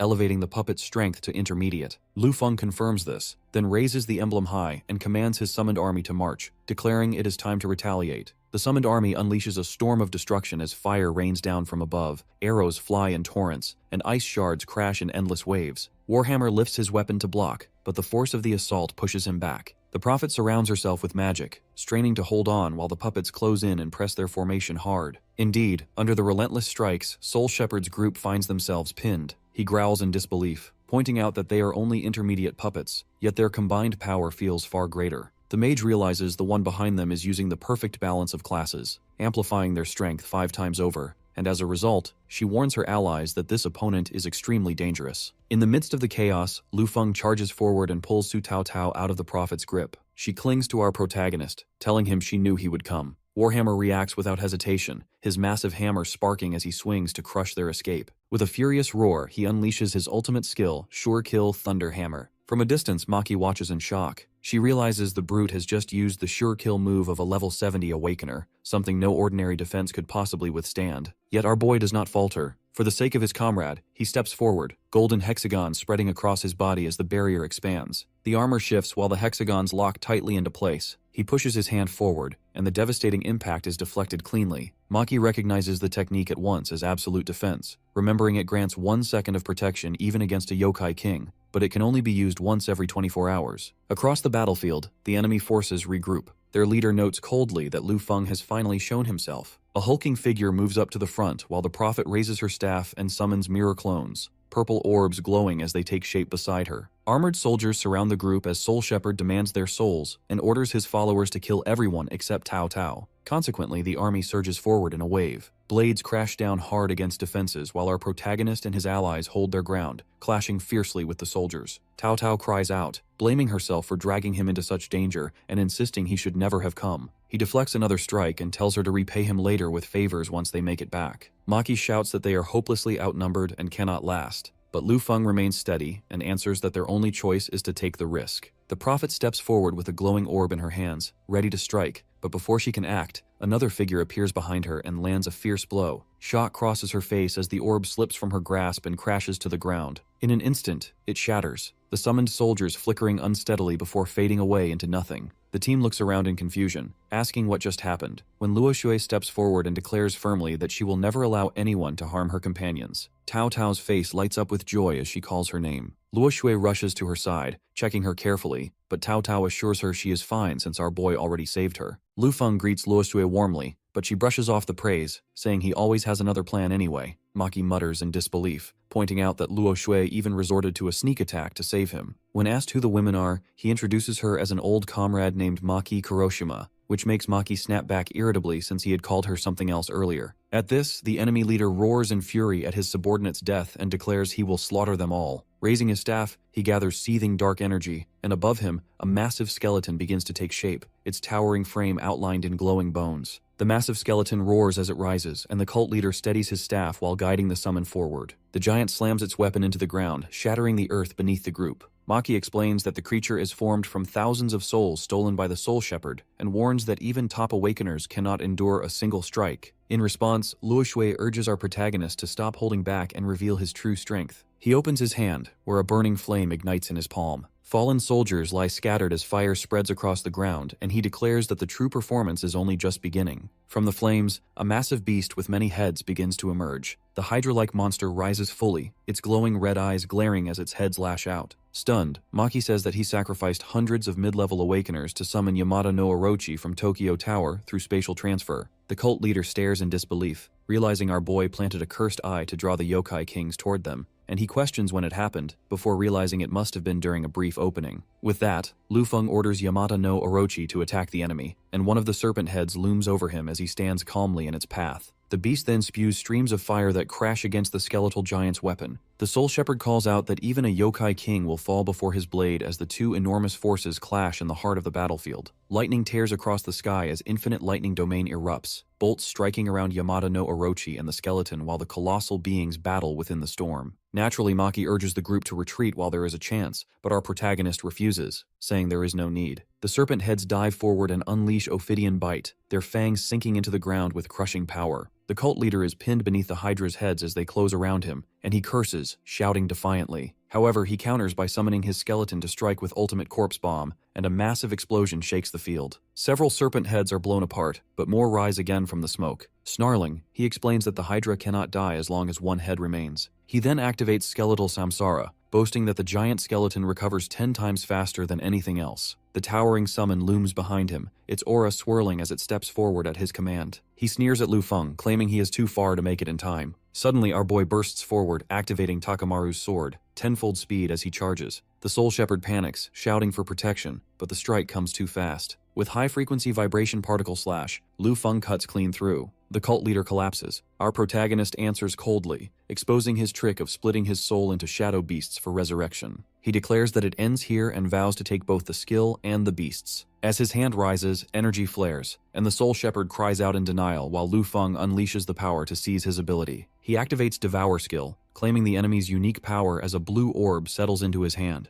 The system explains that it extracts the shadows of the dead and commands them as beasts, with up to 7 under his control. Testing the power at once, he inherits one and summons Inugami, ordering it into battle. Gazing at the remains of Yamada no Orochi, our protagonist says that a monster of such strength should not be left to waste. Lu Feng tries to extract Yamada no Orochi's shadow, but the first attempt fails with a warning that the target's level is too high. He makes a second attempt and fails again, leaving him with only one last chance. Steeling himself, our protagonist forces the final try, and this time the system responds. The natural attribute of the unspecialized activates, and Yamada no Orochi is successfully extracted. As a result, the enormous Hydra's shadow rises under his command, its many heads glowing red. Maki admits it unfolded just as he had planned. Taauo says he is not only strong but also the strangest awakener she has ever seen. Then Su Taauo notices a helicopter approaching and waves frantically for it. The group gathers as our boy urges them to leave Tokyo. Inside, she falls asleep against Luo Shui, and Yui quietly remarks that they look like a family of 3, though Luo Shui scoffs at the thought. When he asks about Taauo,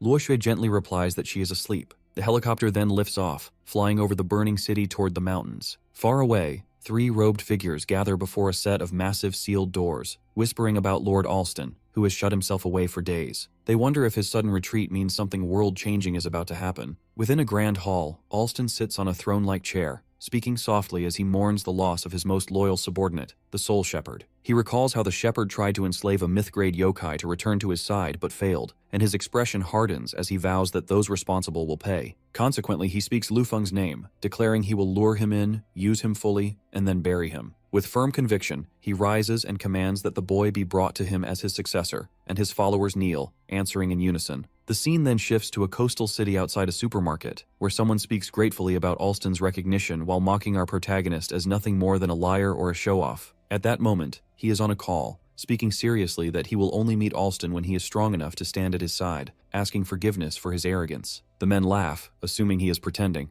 but then a blue projection appears before them, Lord Alston himself. Alston smiles and says he will wait, confident that Lu Feng will not take long. His projection reaches out and shakes his hand, leaving the onlookers shocked, one even panicking. Our boy realizes Alston has tried to draw him in earlier than expected, knowing that if persuasion fails, he will take action directly. In the end, he concludes that the priority now is to strengthen everyone, deciding that this time all must reach intermediate rank. At the supermarket, the group pushes a cart as they shop. Shujun asks if he really turned down Alston, and Lu Feng confirms it. Shujun mutters he would never refuse someone like a god, but Xiaya smacks him for the remark, making him quickly insist he was only envious of the chance. Their leader reminds them to stay focused on groceries since it is their first team meal in the real world. When asked about Luo Shui, he mentions she is on her way back after competing in Europe. Later, they arrive at a huge seaside estate, and Xiaya stares wide-eyed at how massive the place is. Our protagonist comes down the stairs, telling everyone to make themselves comfortable. Anya scolds them for using her grocery cart and messing up the house, but he brushes it off, reminding her she has plenty of houses and that she developed the entire island. Inside, the others are busy playing video games until he calls out for them to stop soon so they can eat. The players argue over winning and losing, one refusing to give up his seat. Meanwhile, Anya sips her drink and asks why Lu Feng has brought them all to this island in the real world.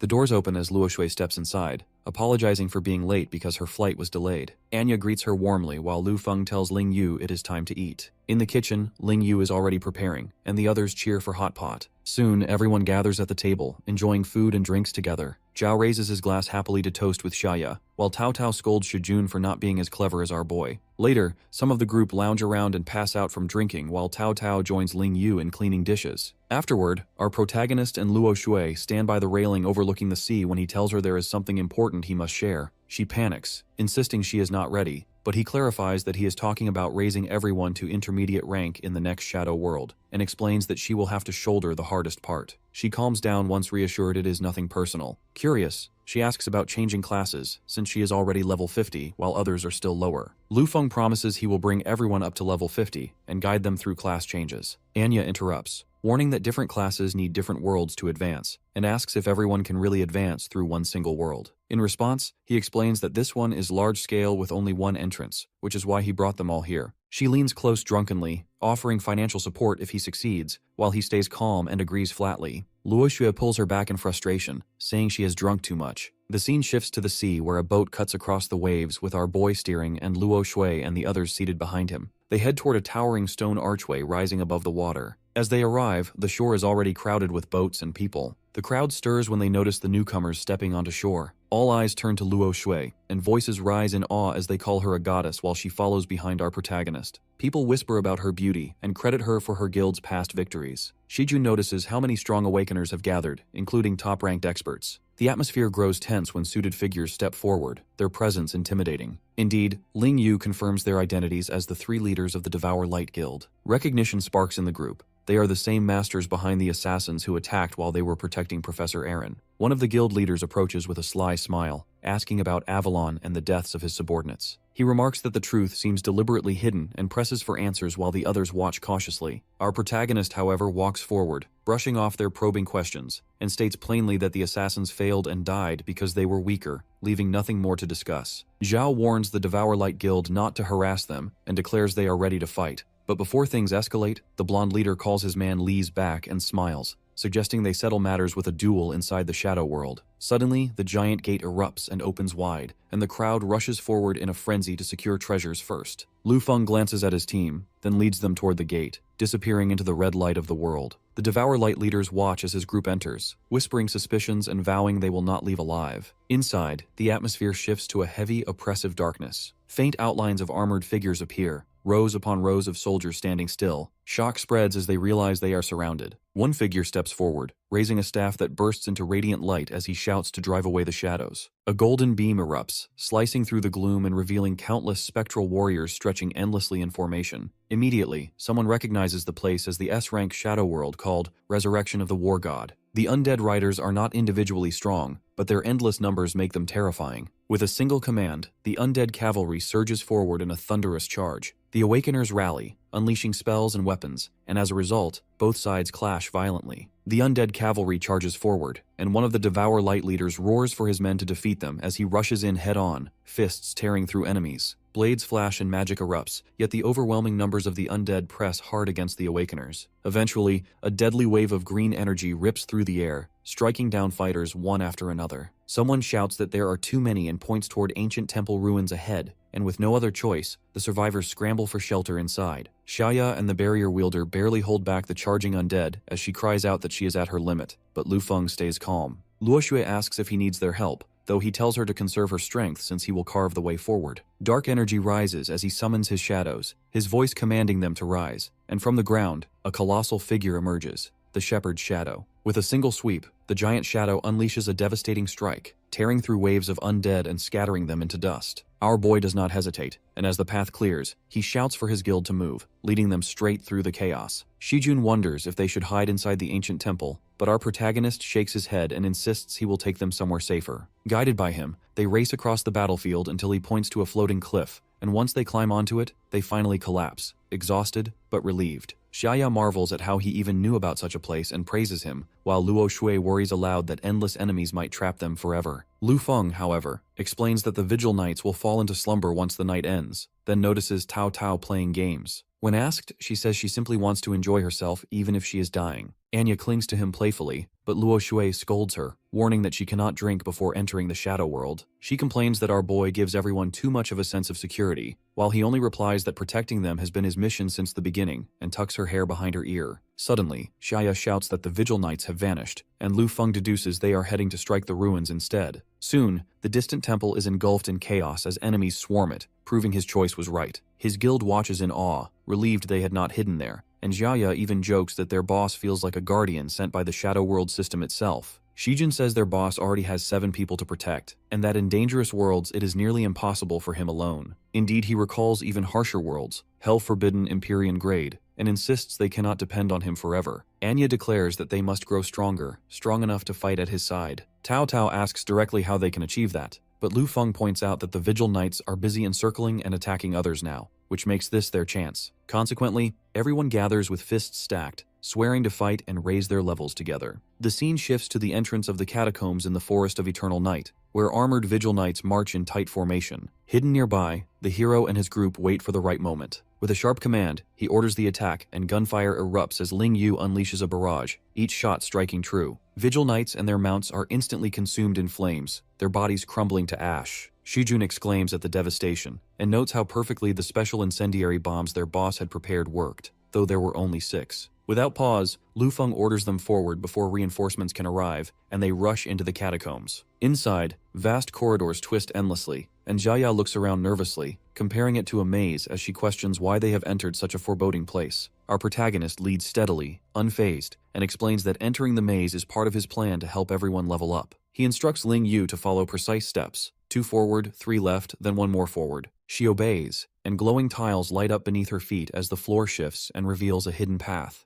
The others watch in awe as the mechanism activates, opening the way across what had seemed an impassable gap. Without hesitation, he leads them onward. Xia marvels at his knowledge, calling him like the god of the shadow worlds for knowing even hidden mechanisms, but he brushes it off and tells them to save the flattery and keep moving. The group reaches a new platform, where a chill sweeps over them, and Shujun shivers. Lu Feng warns it will be even colder below, but reassures them they only need to endure 1 night. Anya demands to know why they must stay in such a dreadful place, yet he cuts her off, saying there is no time to explain since the Vigil Knight army is already approaching and they must hide well or risk being wiped out. Suddenly, distant echoes and heavy steps sound, and he realizes the enemy has arrived far faster than he expected. The floor sinks slightly as Lu Feng urges the group to follow him deeper into the chamber, pointing to rows of empty coffins and telling everyone to climb in and stay hidden until he gives the signal to come out. They hurry to obey, pushing themselves along as heavy footsteps echo closer, and just as the last of them slips inside, a patrol of Vigil Knights enters the hall. Our protagonist squeezes into a coffin with Luo Shui and quietly tells her to stay silent while the knights march past, their glowing eyes sweeping the room. From inside, she watches as the patrol leaves and whispers if it is safe to come out,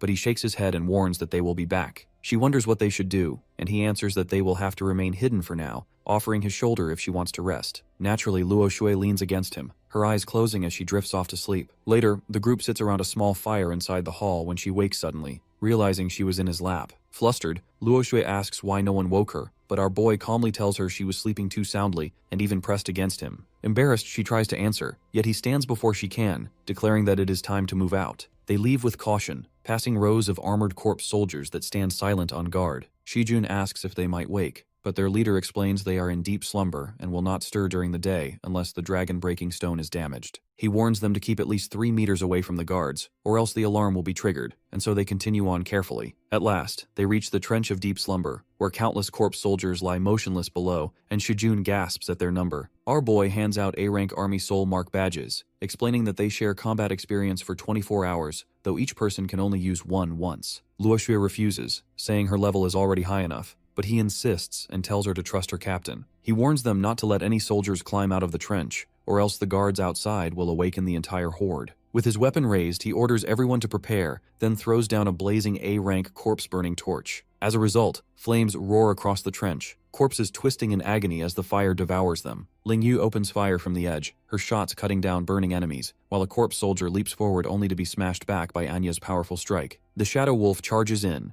knocking another down and finishing it off swiftly, and then our protagonist moves in himself to slice through the last one with a single blow. The group gathers again, their levels rising sharply as Ling Yu reaches 48, Shujun 45, Luo Shui 54, Zhao 51, and the rest climb higher too. Xia notices the loot, and their leader explains it is the temple gate key they need to advance. He fits the item into the slot and the mechanism stirs, light flashing as the massive gate slowly opens. He steps forward first with the others close behind, all eyes fixed on the dark entrance revealed ahead. They climb the stairs into the temple. Inside, Shujun asks what lies within, and Xia answers that the pressure only grows stronger the closer they come. They enter the main hall where towering statues line both walls, and the group stops in silence. Anya senses killing intent radiating from the statues, while Ling Yu warns they could all be destroyed if those giants awaken. However, Lu Feng calmly explains they will remain dormant as long as they are not heavily damaged. The pressure grows heavier still until Shujun nearly collapses, struggling to hold himself steady, and Luo Shui urges that they retreat. But our boy refuses and pulls glowing vials from his coat. With a swift motion, he activates them, and flames burst forth, lighting the hall. Our protagonist surrounds the group with layered protections that strengthen everyone. Then he lifts his sword toward the towering statues and tells Su Taauo to place seals on them for extra safety. She answers right away, casting her sealing magic as a glowing mark spreads across one of the massive figures. Then, Lu Feng steps forward and launches upward with both blades drawn, striking the statue's head with precision. The stone face cracks and shifts as its eyes snap open and its expression twists to life. He slashes quickly and breaks through its head, and the system marks his level, rising to 48. He lands steadily with blades in hand while companions behind him also level up. The hero explains that the statues are prime sources of experience below level 50, adding that fighting them normally takes time and risks self-destruction. But with Octokamaru's sword and his speed, he can cut through them easily, and things are different now. His blades carve deep as another statue splits apart and collapses into fragments. Xia follows with a strike, green energy bursting as she finishes a weakened statue, shouting for everyone to enjoy the experience. Our boy lands as shattered pieces scatter, and bright light gathers into spheres floating in front of the group. The spheres fuse together, and he extends his hand as the system announces emblem synthesis. The emblem's grade upgrades instantly under his emblem wielder ability, granting an SS rank emblem of the giant god statue.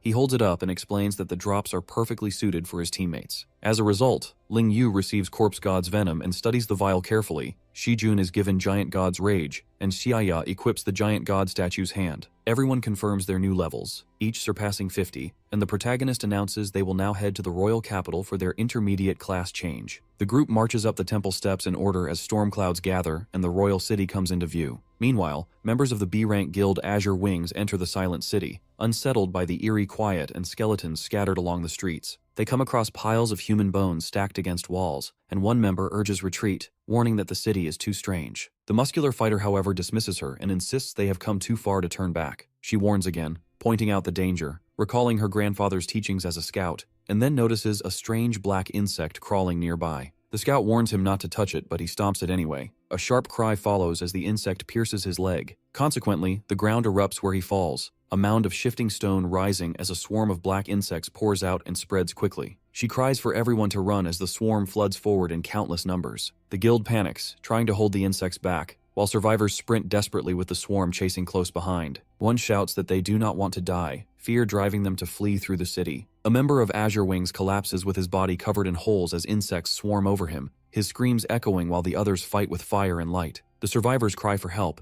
and at the city's entrance, other guilds pause, unsettled by the distant screams. Some caution weaker squads not to go inside. They remark that many guilds have already entered, but only the Arc Guild seems strong enough to reach the palace since their members are trained in both offense and defense. Inside, Arc Guild forms a defensive circle, but fire fails to stop the swarm. One knight shouts in panic, asking what they should do, while their commander rallies them and tells everyone to resist until the end. The front line clashes with the bugs as others prepare their next move. Some suggest letting ordinary members block the swarm so the core team can retreat, and orders are given quietly to get ready to leave. A girl protests, unwilling to abandon their comrades, but the commander replies coldly that the ship is sinking and reminds them that Lord Alston's goal inside takes priority. The girl feels torn, but in the end, she agrees, telling herself it is all for Lord Alston and convincing herself that his success means hope for the world. Subsequently, the Arc Guild leaders mount their flying beasts and call their elites to follow them straight toward the palace, while the ordinary members left behind on the ground realize they have been abandoned. Countless insects gather together and form a massive shape until the Eternal Guard insect giant rises from the city, towering over the buildings. The giant lets out a roar, its red eyes burning as Arc Guild soldiers below freeze in shock. It crushes guild members in the air, and one knight screams as he is seized and ripped apart. Lightning surges across the sky as the monster roars again, and the other guilds outside the walls watch in horror, realizing the insect giant has fully appeared. At this moment, Lu Feng arrives with the Breaking Dawn Guild at the city gates and calmly announces that they have reached the City of Eternal Life. Luoshu and the others follow behind as our protagonist leaps up and lights the gate's torch with blue flame. The doors swing open just as the swarm pours forward to meet the guild head-on. He leads them forward with the torch in hand while the swarm of bugs parts around them, though everyone grows tense at the sight. Other guild members outside notice how the insects avoid the blue torch, but panic spreads when the surrounding torches extinguish as he carries his away. Consequently, more players are devoured by the swarm, and Luo Shui urges that they cannot ignore the dying. However, our boy answers that it was their choice, and insists they must reach the palace before the torch burns out. Inside the city, the Saber-Toothed Wolves Guild struggles to survive. Their vice leader admits defeat, while the old guild leader explains that only a distraction could save them, though no one would dare to enter now. Just then, the vice leader gasps as Breaking Dawn suddenly appears in the courtyard with Lu Feng standing at the front holding the torch and his teammates close behind. Other guilds retreat, calling them reckless, though they take the chance to escape while the giants focus elsewhere. Anya shouts that the bugs have merged into giants and she readies her blade, warning the group to prepare as the towering forms close in. Our hero raises the torch high and unleashes Spirit Fire Explosion, blue flames bursting into the sky and incinerating the swarm. The saber-toothed wolves watch in shock and regret, wishing they had followed him sooner, while their leader shouts for everyone to run. He leads Breaking Dawn up the palace steps. Luojo notices the torch lasted just long enough to bring them inside safely, where the bugs cannot follow. Suddenly, Xiaya realizes Zhao Haishan is missing, but the boy says he must have had a good reason for leaving. With determination, Lu Feng steps forward and activates a protective shield, declaring that he will never abandon his companions. Luo Shui warns that the shield will only last 30 minutes and urges him to be careful. The hero promises to return with their missing ally and leaps out into the swarm. Zhao Haishan forces his way forward with red flames swirling around his body from the flaming blood ring, which shields him from the swarm while draining his life. He senses a comrade's signal nearby and pushes on despite the pain, remembering his promise to care for his brother's children. Eventually, he finally spots a girl struggling to hold the insects back with incense, its effect nearly gone. He smashes through and shouts for her to follow, determined to protect her. Behind them, however, an insect giant crashes through the street. The giant's fist slams down, and Zhao blocks with his weapon while yelling for her to run as the monster towers over them. At that moment, Lu Feng appears inside his protective shield and intercepts the strike. Zhao calls out in surprise, asking why he is here, and our protagonist answers that he came to bring him back, warning there will be punishment for leaving, but saying for now he must focus on cutting down the giant. Their leader floats inside his glowing shield with twin blades ready. A massive fist slams down toward him as he hovers above the city, while the insect giant roars and strikes again. The girl yells that the monster fights by separating and reforming, calling it nearly invincible, and Zhao adds that with so many of them gathering, it could be their end. Lu Feng answers sharply, asking who said they were dying, and declares they will survive. He lifts the emblem high, golden light bursting out as the evil god statue is summoned. He commands it to crush the enemy as the statue stomps down and releases gravity reversal, tearing through the swarm. As a result, one insect giant is smashed apart, green fluid spraying everywhere. The statue moves slowly, but is unmatched in defense and retaliation, making its force field attack devastating. Our boy tells the girl to leave and hands her a forced teleportation crystal. She hesitates, realizing how rare it is, but he insists Zhao wanted her safe. Zhao thanks him, but the hero replies that comrades need no thanks. only to fight together, as the statue unleashes another gravity reversal. Debris crashes down from above as Shujun notices the group's return, and the massive structure slams into the ground outside the palace. Our protagonist leads the party forward, calling for them to put an end to the shadow world. Inside, the floor is littered with corpses, turning the place into a slaughterhouse. Ling Yu observes that it looks like the work of the Devour Lights, and Lu Feng states they are aiming for the queen's crown, pointing out its great value. He explains that the crown is tied to the origin of the world itself. Visions appear showing the queen killing the king, seizing the crown, and transforming the land into a corpse kingdom to revive her beloved marshal. Indeed, the crown, an ancient relic, holds regenerative power and a hidden secret, making it the target of all awakening guilds. The group witnesses a clash breaking out as the Devour Lights unleash their forces and join hands with the Righteous Ark. Inside, guild members prepare themselves, knowing the enemy's goal is clear: defeat the queen before the martial god revives. The throne glows as the queen's guardians stand ready with flames surrounding mysterious orbs and crystals tied to the resurrection ritual. Purple energy coils around the crystal as the seal weakens, and someone warns that if the martial god revives, the world will be destroyed. Flames and steel crash together while a fighter roars for his men to follow him through fire. A massive roar shakes the palace and the gates burst open. Inside, the queen sits on the throne, wrapped in swirling energy until spells ignite, and another warrior hurls a strike that sends her crashing down. A crown arcs through the air, and Lu Feng catches it mid-flight. He sets it on his head and leans back on the throne as the enemy commander glares and shouts for his men.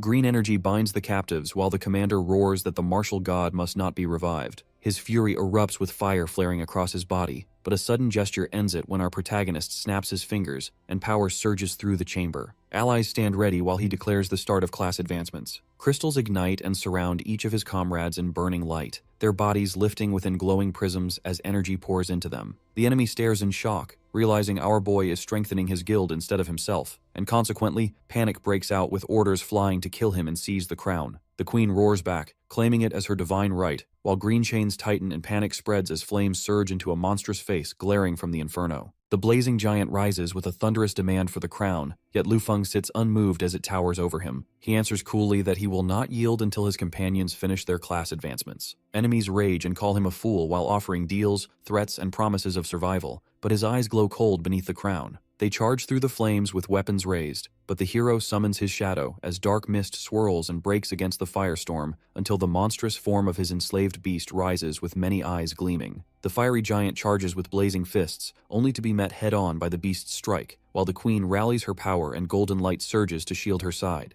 Claws of shadow clash with beams of flame and light as the beast unleashes a storm of fire and frost that forces the enemies back. They shout in disbelief that one man alone holds 6 of them at bay, and fear creeps in as they admit his control is overwhelming. They warn that even if victory means nothing, Lord Alston himself will come for the crown, but Lu Feng says that if that is the case, then none of them will leave alive. The beast roars and swallows the enemies in a storm of destruction as poison seeps in to slow his body. A colossal shadow looms above with blazing eyes as it strikes fast and seizes one of them, slamming his body with waves of dark energy while comrades scream his name as he vanishes into the haze. Another warrior snarls and rushes forward, only to be swallowed into the storm of fangs and claws. Desperation fills the air as blades flash, but the monster's mouth opens wide and drags the man deeper into the abyss of violet mist. Another fighter is hurled aside and slammed hard by the beast's crushing strike as the shadow coils tighter, its head snapping down while the survivors scramble back. They realize the altar both binds our boy in place and anchors his summoned monster here, and so they shout plans to retreat while vowing to regroup and bring Alston himself. But Lu Feng rises from the throne and dismisses their hopes. Lu Feng stands firm as the queen hurls a radiant spear, but the Hydra's jaws snap shut and shatter her attack. More heads lunge forward, only to be burned away by blinding blue light. Energy bursts from our protagonist, his entire body glowing brighter as power builds until it explodes outward. He raises both swords high, his voice calling out, "Wrath of the Snake God." A torrent of azure light tears through the battlefield, swallowing enemies whole as it sweeps across the hall and leaves nothing standing. The ground splits apart in a towering rift of destruction, while soldiers scatter in terror, shouting at the godlike force ripping through the city. He staggers, admitting the skill was overkill. Flames surge again as the martial god presses forward, but our boy moves quickly, catching the fallen queen before fire consumes her. He steadies her while already planning his next step.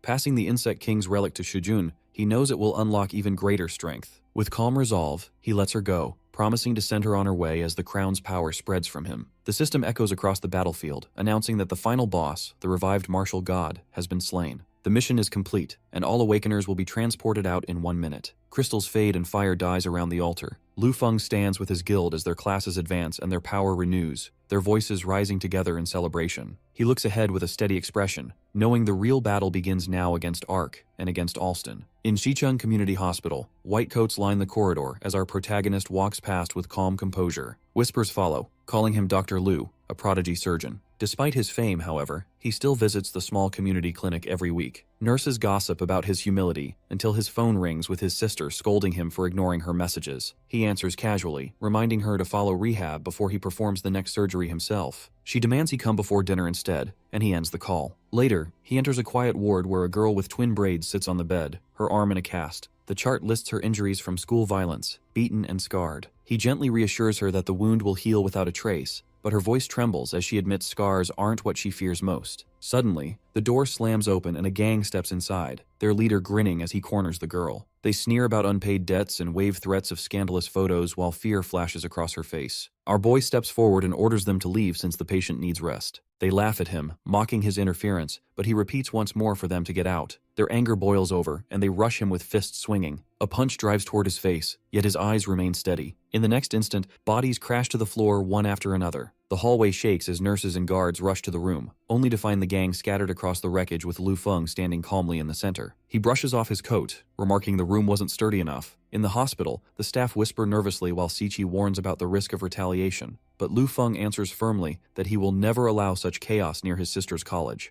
On a rooftop, bullies surround a student as their leader sneers and gives him only two choices: either leap from the building or lick his shoes. The boy trembles, refusing to throw away his life when his mother still lies bedridden, yet he is forced down, mocked, and ordered to clean the shoes with his tongue. A voice cuts through the jeers as Siqi rushes forward and shouts for them to stop, which makes the leader smirk in amusement at her courage. The gang bursts out laughing, mocking her for thinking she found someone to help, but then their eyes turn when Lu Feng steps out and she points straight at the blonde. The bullies scoff, brushing him off as nothing more than a weak community doctor, then order their men to toss him off the building. They surround him, boasting about throwing him over the edge, but when the first one lunges, his arm is twisted until he screams. Bodies fly one after another, smashing against the rooftop railings. The leader yells for everyone to attack at once, and dozens charge together, but our protagonist scatters them in seconds, knocking them down and tossing them aside. The blonde boss collapses to his knees, begging for mercy and calling him brother, but Lu Feng seizes him by the collar and lifts him over the edge. The boy pleads desperately, invoking his father's name and their political influence, yet our boy lets go and sends him plummeting. The gang braces for death, but Jiaya's glowing spheres catch them mid-air, lowering their bodies before they crash. Still, they hit the ground hard, groaning in pain, while the blonde clutches his mouth, his tooth broken. Furious, he spits out threats that his father will ruin Lu Feng's career, but the hero steps closer and calmly says his father already has far bigger problems. The boy's phone suddenly rings. He picks up, asking for help, but his father's voice roars in rage, accusing him of losing the council seat. He freezes as his father blames him for destroying everything and even vows to kill him. He lunges forward, but our protagonist tells him his son must face consequences too, then turns and leaves with the girl. Later that evening, Lu Yao hums as she sets food on the table. Lu Feng returns home and she greets him warmly, though she scolds him for coming back late and asks if he is involved in something dangerous again. He reassures her that the world is at peace, then sits down to eat with her. Elsewhere, a woman waits alone on a bench until Lu Feng approaches, apologizing for making her wait,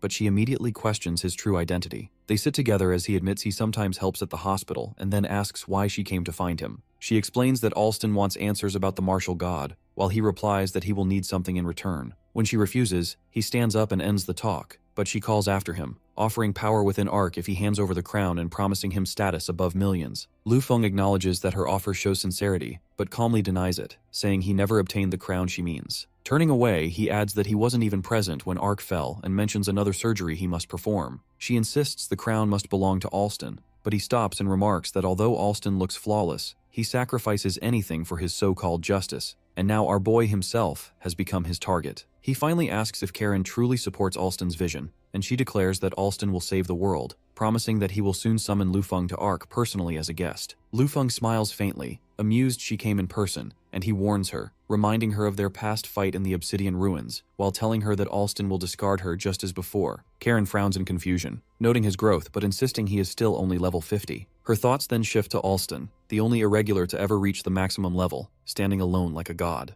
A portal swirls open and our boy steps through with his companions as Anya vows to see things through to the end, which makes him glance at her and question her sudden resolve. She explains that she is a businesswoman, and her investment cannot be lost halfway, so together they move ahead toward the gate. The world greets them with neon towers and flashing lights, a futuristic city in chaos with explosions, gangs, and sirens. Gunfire and flames scatter civilians while enemies shout for death, and a car speeds past as traffickers shove girls out of a vehicle, threatening them with knives. A sudden green radiance bursts out, forcing the criminals to turn as Yaya steps forward, her energy flaring as she declares hatred for those who prey on girls. With a glare, her power erupts into a fiery blast that scatters the gang. The group moves cautiously through the streets. Shujun remarks that he just saw an Awakener squad wiped out, and Anya asks what they should do. Our protagonist explains that the Sleepless Land is a survival-type world that demands endurance while Xiaya frees the captives. They consider joining with other Awakeners to resist the thugs, but he clarifies that the city hides deeper dangers, for this futuristic surface is only part of it,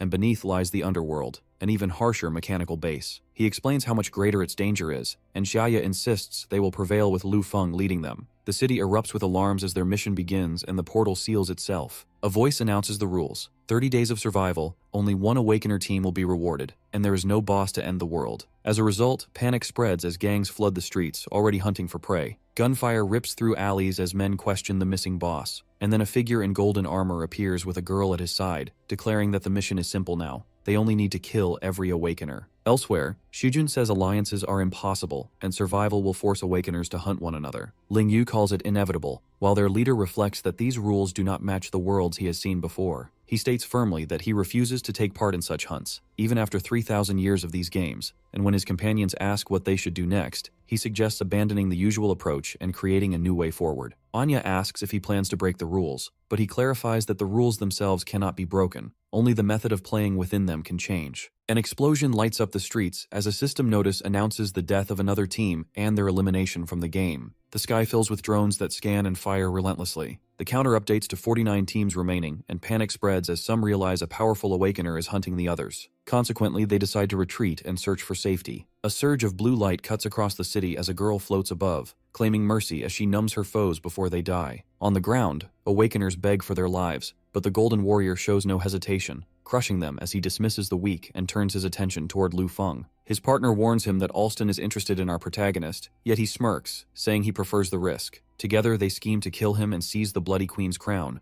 boasting that with their level 100 strength, the task will be effortless. She agrees, but reminds him that the crown is currently under protection, and he cannot point out Breaking Dawn immediately. He acknowledges the protection phase but says it only delays the hunt, since with 30 days ahead, they can afford to toy with their prey. However, she cuts him off sharply, reminding him there are only 6 hours left. In the dim auction hall, a girl is displayed inside a cage while bidders shout over her price. The host quickly raises the stakes until 30,000 sleepless coins seal the deal. She resists, but the buyer claims her as his, and laughter follows as he boasts of using her for his own pleasure. Suddenly, Ling Yu crashes in, ignoring warnings to leave, and the men call her an intruder worth capturing. She strikes first, wielding improvised weapons with precision, bullets exploding as she hurls them like projectiles that blind and burn. Surrounded, she unleashes a sweeping attack that scatters the crowd, and when the last opponent collapses, she declares her mission complete. The girl clutches her chest, breathing hard as she stares at the corpses sprawled across the floor, but suddenly one body twitches, its eyes glowing red before it jerks upright. The hulking thug's corpse surges forward, and she bolts toward the streets where more fallen brutes begin to reanimate in violent spasms. In fact, zombies flood the area,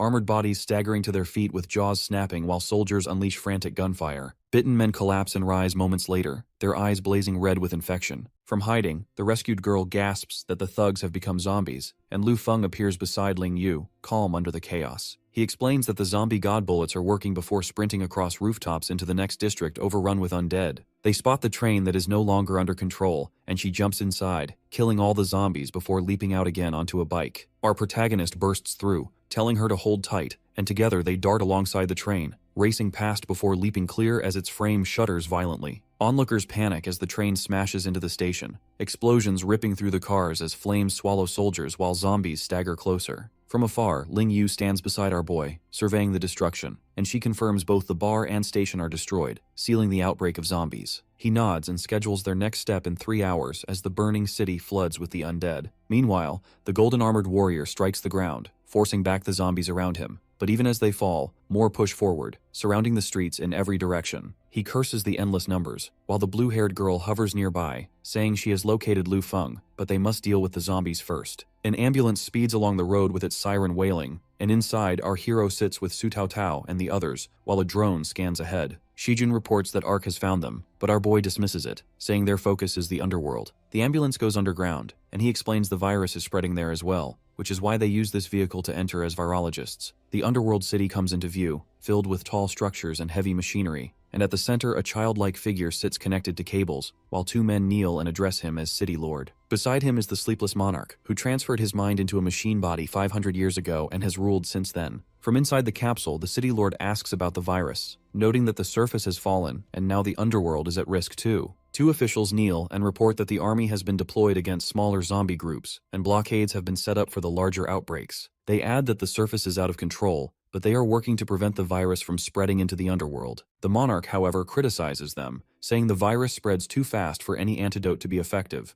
and the city lord calls them useless, while stressing that without their population, the city cannot survive or compete. The monarch bows and apologizes for failing, and so the city lord decides they will focus on protecting the underworld for now, saying they can take people from other cities later. Another official assures him that virologists have already arrived who may be able to help. Meanwhile, the ambulance carrying Lu Feng's group speeds underground as guided directions show on the screen, but Shujun warns that soldiers are stationed everywhere, and exposure would mean death. Anya adds that it is even worse, since they'd stand no chance against soldiers and machines. Our protagonist reassures them by saying he already altered all their identities and data through the terminal, and Xiaya affirms her confidence, reminding the group they have their boss with them. He reports that they will reach the transfer point in 3 minutes, where someone from the underworld will guide them into the restricted area, and he instructs everyone to cooperate. The ambulance halts at a checkpoint where armed soldiers stand with a woman in uniform who welcomes them, and explains that the Vice City Lord has come to assist. Shijun worries they may be exposed, but Lu Feng states that their duty is to move immediately to the largest infected area. The soldiers then escort the group to an aircraft, and once they board, it lifts off and flies above the city. Inside, the female officer speaks with our boy, recalling a research paper he once revised for her. He answers, "Of course," and she confirms it was about clinical trials of injecting the XX5 virus into human bodies. The officer starts to probe, but he presses for details on the underworld situation first. She explains that 9 of the 72 districts face outbreaks, with 6 under control, and the rest sealed by blockades. He asks what the biggest issue is, and she admits that soldiers continue to become infected even under isolation and preventive measures. The protagonist then explains that the virus is not just airborne but functions like a reactor that emits radiation accelerating infection. He concludes that the sources must be eliminated quickly, and the officer admits she had never considered that, acknowledging his insight as the aircraft lands. Soldiers line up in formation as Lu Feng and the others stand before the officer. She questions his identity, saying his knowledge is far beyond what his past records show. He responds calmly that he has long experience in virology, then instructs Ling Yu to provide the answer. In a flash, Ling Yu shoots her directly, and at the same time, support teams launch their attack. Xiaya freezes time with her psychic ability, stopping enemy soldiers in place, while another summons the Nightmare Fox, a dark beast that tears through the ranks. Alarms blare as automated systems echo warnings that trespassers have been detected. The Nightmare Fox continues its rampage as soldiers shout orders to capture the intruders, while drones flood the sky and form a tight perimeter around the battlefield. Shujun warns that they are completely surrounded, and another counts the overwhelming number of drones, unsure what to do. Lu Feng then calls forth the evil god statue and commands it to destroy the enemy forces. The golden armored warrior responds with his power, unleashing gravity reversal that drags drones and soldiers upward as he charges forward. Inside the command center, Mr. House shouts in fury as explosions flash across the monitors, demanding to know how intruders managed to reach the underworld. His subordinates explain that they came from the surface while disguising themselves as virologists. He slams the desk as a girl reports that the tracking system shows the intruders heading toward the central laboratory. Consequently, Mr. House orders them stopped immediately before the situation escalates. Lu Feng's group arrives at a secured entrance, and the system grants them access as they push forward while enemies rush to intercept. The Nightmare Fox leaps ahead to clear the path. Soldiers engage in fierce combat as blockades collapse, and while watching the feed, Mr. House yells that the intruders must be eliminated at once. His men respond quickly, ready to carry out his command. Inside the central laboratory, our protagonist inspects vials containing V-virus stock taken from zombie corpses, confirming that it is enough to create a serum. He orders Ling Yu to activate the device as the systems power up and missile racks rise into position. Moments later, a massive launch begins, and red explosions spread across the city, contaminating the entire underworld. Outside, soldiers and civilians scream as the fallout strikes them, some collapsing while others turn into zombies instantly. Defenders cry out that the underworld will be destroyed if the outsiders succeed, and armed units rush forward, vowing to eliminate Lu Feng's group before it is too late. After the blood rain falls, the streets are left empty and stained. From above, Shujun wonders why the world has to be ruined to this extent, and our boy answers that it is the only way to obtain the energy core. The core glows within its chamber, and he explains that only by completely destroying the underworld can it be seized in advance. Anya warns that the ruler of the Sleepless Land will not let them go, but he says the place is easy to defend yet hard to invade, and only the city lord is a real threat. He adds that the Sleepless Monarch has lived for over 500 years and could kill a high-level awakener instantly, but the monarch cannot leave his residence for more than half an hour, or he will die. As long as they avoid his residence until the underworld is destroyed, they will be safe. On the surface, ice spreads through the city as the golden armored warrior asks if Lu Feng's location has been found. The answer comes that he is in the underworld, far from here. The golden armored warrior declares that no matter where our protagonist is or how long it takes, they must find and kill him. The blue-haired girl tells him she can act now, and asks him to guard her body. He promises her safety and asks if she has found a suitable host, and she confirms. She activates her forbidden skill, Serene Water Possession, as her spirit rises in a towering glow of blue light and descends upon the city lord. He gasps as the spirit merges into his body, his expression twisting while his voice changes. The officials below call out in confusion as the city lord, now possessed, declares that they must sacrifice their lives to welcome their new master. Elsewhere, Ling Yu cuts them off sharply, announcing that a great enemy has arrived. She looks upward, ready for battle as the others turn their attention to the threat above. Maid soldiers form ranks and are ordered to eliminate the infected first, cutting down the advancing horde with their energy blades. The possessed city lord charges forward in glowing form, shouting for Lu Feng to come out. He warns his group that they cannot win against this opponent and tells them to hide while he distracts her. The others protest, unwilling to let him risk himself, but Ling Yu steps forward and offers to go instead. Our protagonist refuses, telling her she would be killed instantly, and declares that only he can face the possessed host. He leaps away, urging his group to hide well as ice walls rise and seal him inside with his opponent. The possessed city lord grins, declaring that Lu Feng has finally fallen into his hands, then notices the ice wall and questions what it is. The wall shatters as the Apocalypse patrol party emerges, and the enemy steps forward, asking if our boy truly intends to fight him. The Jackal warrior unleashes a massive strike and the impact bursts with energy as he quickly dodges. From inside the command center, the Sleepless Monarch remarks on how difficult it will be to reclaim the city lord's body and orders all task forces to stop wasting lives and to wait for another chance. The warrior releases volleys of arrows that fill the sky, but the possessed only smirks, calling him foolish as he readies his counter. He activates Gelid Domain, and freezing energy spreads outward, trapping his foe in layers of ice. The control room watches in shock, wondering what kind of monster has taken over the city lord's body, saying it holds the power of a god. The possessed then steps forward and shouts for Lu Feng to come out. Our boy drops down from the side of a building, landing. The possessed mocks him, asking how long he plans to keep hiding, then releases another wave of energy that sweeps through the city. The monarch laments the destruction of the city they built, while the enemy declares that since Lu Feng will not come out on his own, he will force him to appear. He unleashes his energy, furious that the protagonist dares to resist Lord Alston, and gathers power as he activates Deadly Silver Storm. Waves of destructive force tear across the city as he roars for the hero to repent in hell and die. Shaya shouts for him to run as the storm crashes down, exploding against the ground, but our protagonist counters with his blade. The monarch sneers that it is futile while Lu Feng braces behind a protective barrier, clashing against the attack. His shield holds as the storm rages, and when the dust settles, he rises from the rubble, summoning a greater force. Energy builds around the possessed as he activates Forbidden Skill. Absolute Zero and a freezing storm expands outward, threatening to engulf everything. Inside the command center, the monarch says the entire city will be destroyed, but Lu Feng declares that the city has already fallen. Indeed, the energy core disengages from its chamber and rises into the air. Observers explain the core leaves once fatality passes 80% and half the city is gone. The possessed states that if the core is delivered to Lord Alston, their victory will be secured. The energy core hovers above the city while systems announce critical warnings. Flames erupt in Hellfire Inferno, and the team trapped within the blaze struggles as one cries they cannot endure any longer. Our hero emerges calm within his icy aura, staring down the enemy. The possessed falters as his spirit is forcefully pulled away, leaving his body collapsing. Observers stare in shock as the energy core stabilizes overhead. Anya questions why the battle ended so suddenly,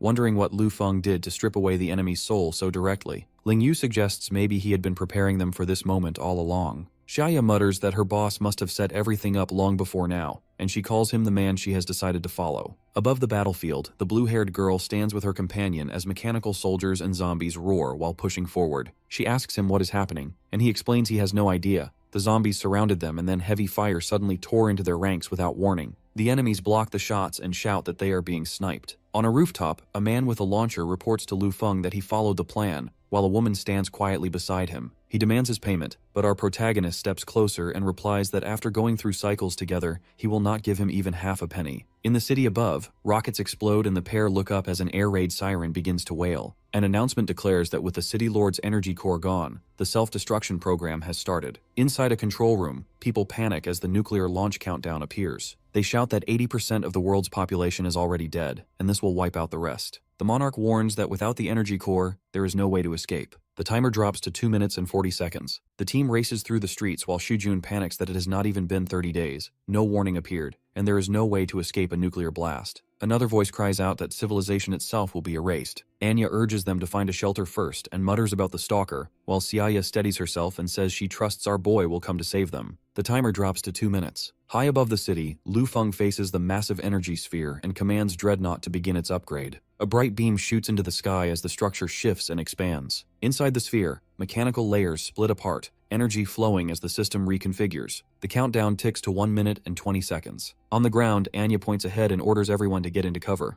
Buildings collapse as debris rains down. Shujun screams as the walls fall, but she grabs him just before the rubble crashes. People run for safety while Ling Yu points out a nearby entrance, insisting it is the only underground shelter left. The timer hits 1 minute. Dreadnought systems shift and Stage 3 unlocks, turning it into a spacecraft. Our protagonist steps out of the hatch and apologizes for making them wait. Anya spots him and calls him a liar, while Xiaya says she always knew he would come. He tells them to get on so he can take them away. Inside the craft, a hidden compartment opens as the nuclear countdown drops to 15 seconds. Elsewhere, a car speeds down a tunnel and a passenger yells for the driver to go faster before the bomb launches. The golden armored enemy mutters that the shadow world is locked and there is no way out. The timer ticks to 10 seconds. He curses and blames the two snipers, swearing he will never forgive them. The blue-haired girl pinpoints their location and orders them taken down. The timer shows 8 seconds. Inside the craft, the rescued sniper and the girl thank Lu Feng, and he replies that he will take them away whether they like it or not. Below, the armored man and his ally prepare for a last strike. She declares that if they are going to die, they will drag others down with them. Energy floods the city as Wrath of the Sea God erupts, but the spacecraft moves through it while Xiaya warns our boy to be careful. The countdown drops again.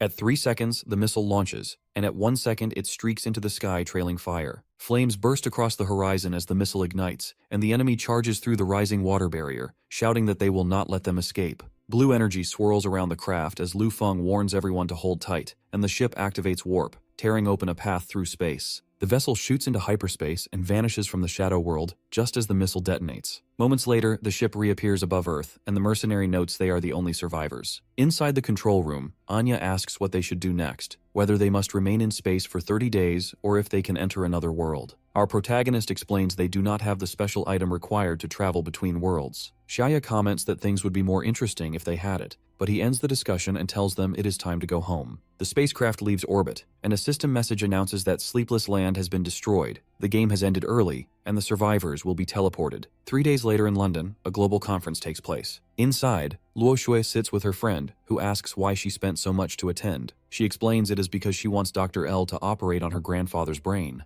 Her thoughts drift to Breaking Dawn's clash with Ark, to Alston not yet returning from the Hellgrade Shadow World, and to Lu Feng's warning about Alston's strength. She decides she must be ready to stand with him, but only after curing her grandfather, and steels herself, determined to secure Dr. L's help no matter the cost. When the doctor appears, Luo Shui rushes forward, kneels, and begs him to save her grandfather, offering any price from the Luo family. He smiles gently, agrees without hesitation, and tells her she does not need to give anything. She stares in shock as she realizes Dr. L is none other than Lu Feng himself. She walks beside him, embarrassed after what happened earlier, while her friend teases her for hiding her connection to the doctor. Luo Shui insists she only just found out. They leave together, and when asked where they are heading, she answers that they are going to her house. At the Luo family estate, a banquet is held where guests toast Sir Luo Xiao, the head of the family, while praising Luo Shui for her achievements. He responds, saying he can only drink water now. The elders compliment her, calling her the family's lucky star, and he admits his only concern is finding her a good husband. The hall turns as Luo Shui enters with our boy. She greets her grandfather and introduces him as the guildmaster she often spoke of, while guests whisper and ask who the young man with her is. Luo Xiao slams his cup down and glares at him, accusing him of misleading his granddaughter and demanding he name a price to release her from the guild. He goes further, declaring Luo Shui should not be bringing strangers home and ordering their relationship to end that very day. She protests, but he dismisses her words and insists only Dr. Ma is worthy. Dr. Ma stands proudly, introduced as a respected surgeon. Suddenly, however, another guest rushes to our protagonist, kneels, and thanks him for saving his family with surgery, calling him Dr. L. He tells the man to stand, explains he avoids direct contact after operations, and warns him not to push his luck. The man panics, apologizes, and flees. Dr. Ma freezes, realizing this is the real Dr. L. And shaken, he admits he is unworthy to even stand near Luo Shui, calling her and Lu Feng a natural pair. He pleads that everything was a misunderstanding. Luo Xiao turns sharply to his granddaughter and asks if it is true, and she confirms it with a simple yes. The old man approaches Lu Feng directly, and after a tense pause, he suddenly calls him grandson-in-law, leaving our boy frozen and unsure how to respond. Later in a private room, Luo Xiao serves him special tonic tea, claiming it is the best for health, but he spits it out immediately.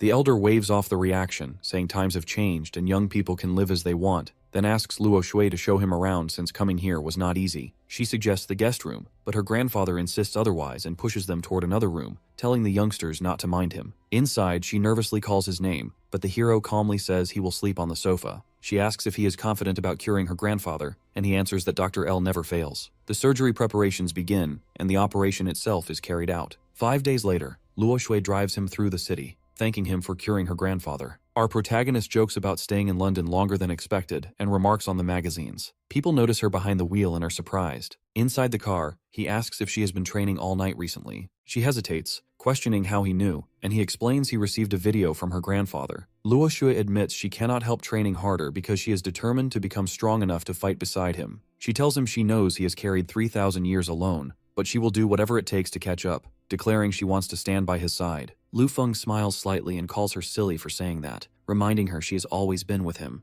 After a pause, Luo Shui asks if they ever dated during those 3,000 years. Surprised, he asks why she is suddenly bringing it up. She switches the car to autopilot, leans over, and kisses him. Later, Luo Shui watches silently from the ground as she thinks of our protagonist, convinced victory will one day be his, and until that day she promises she will never stop chasing after him.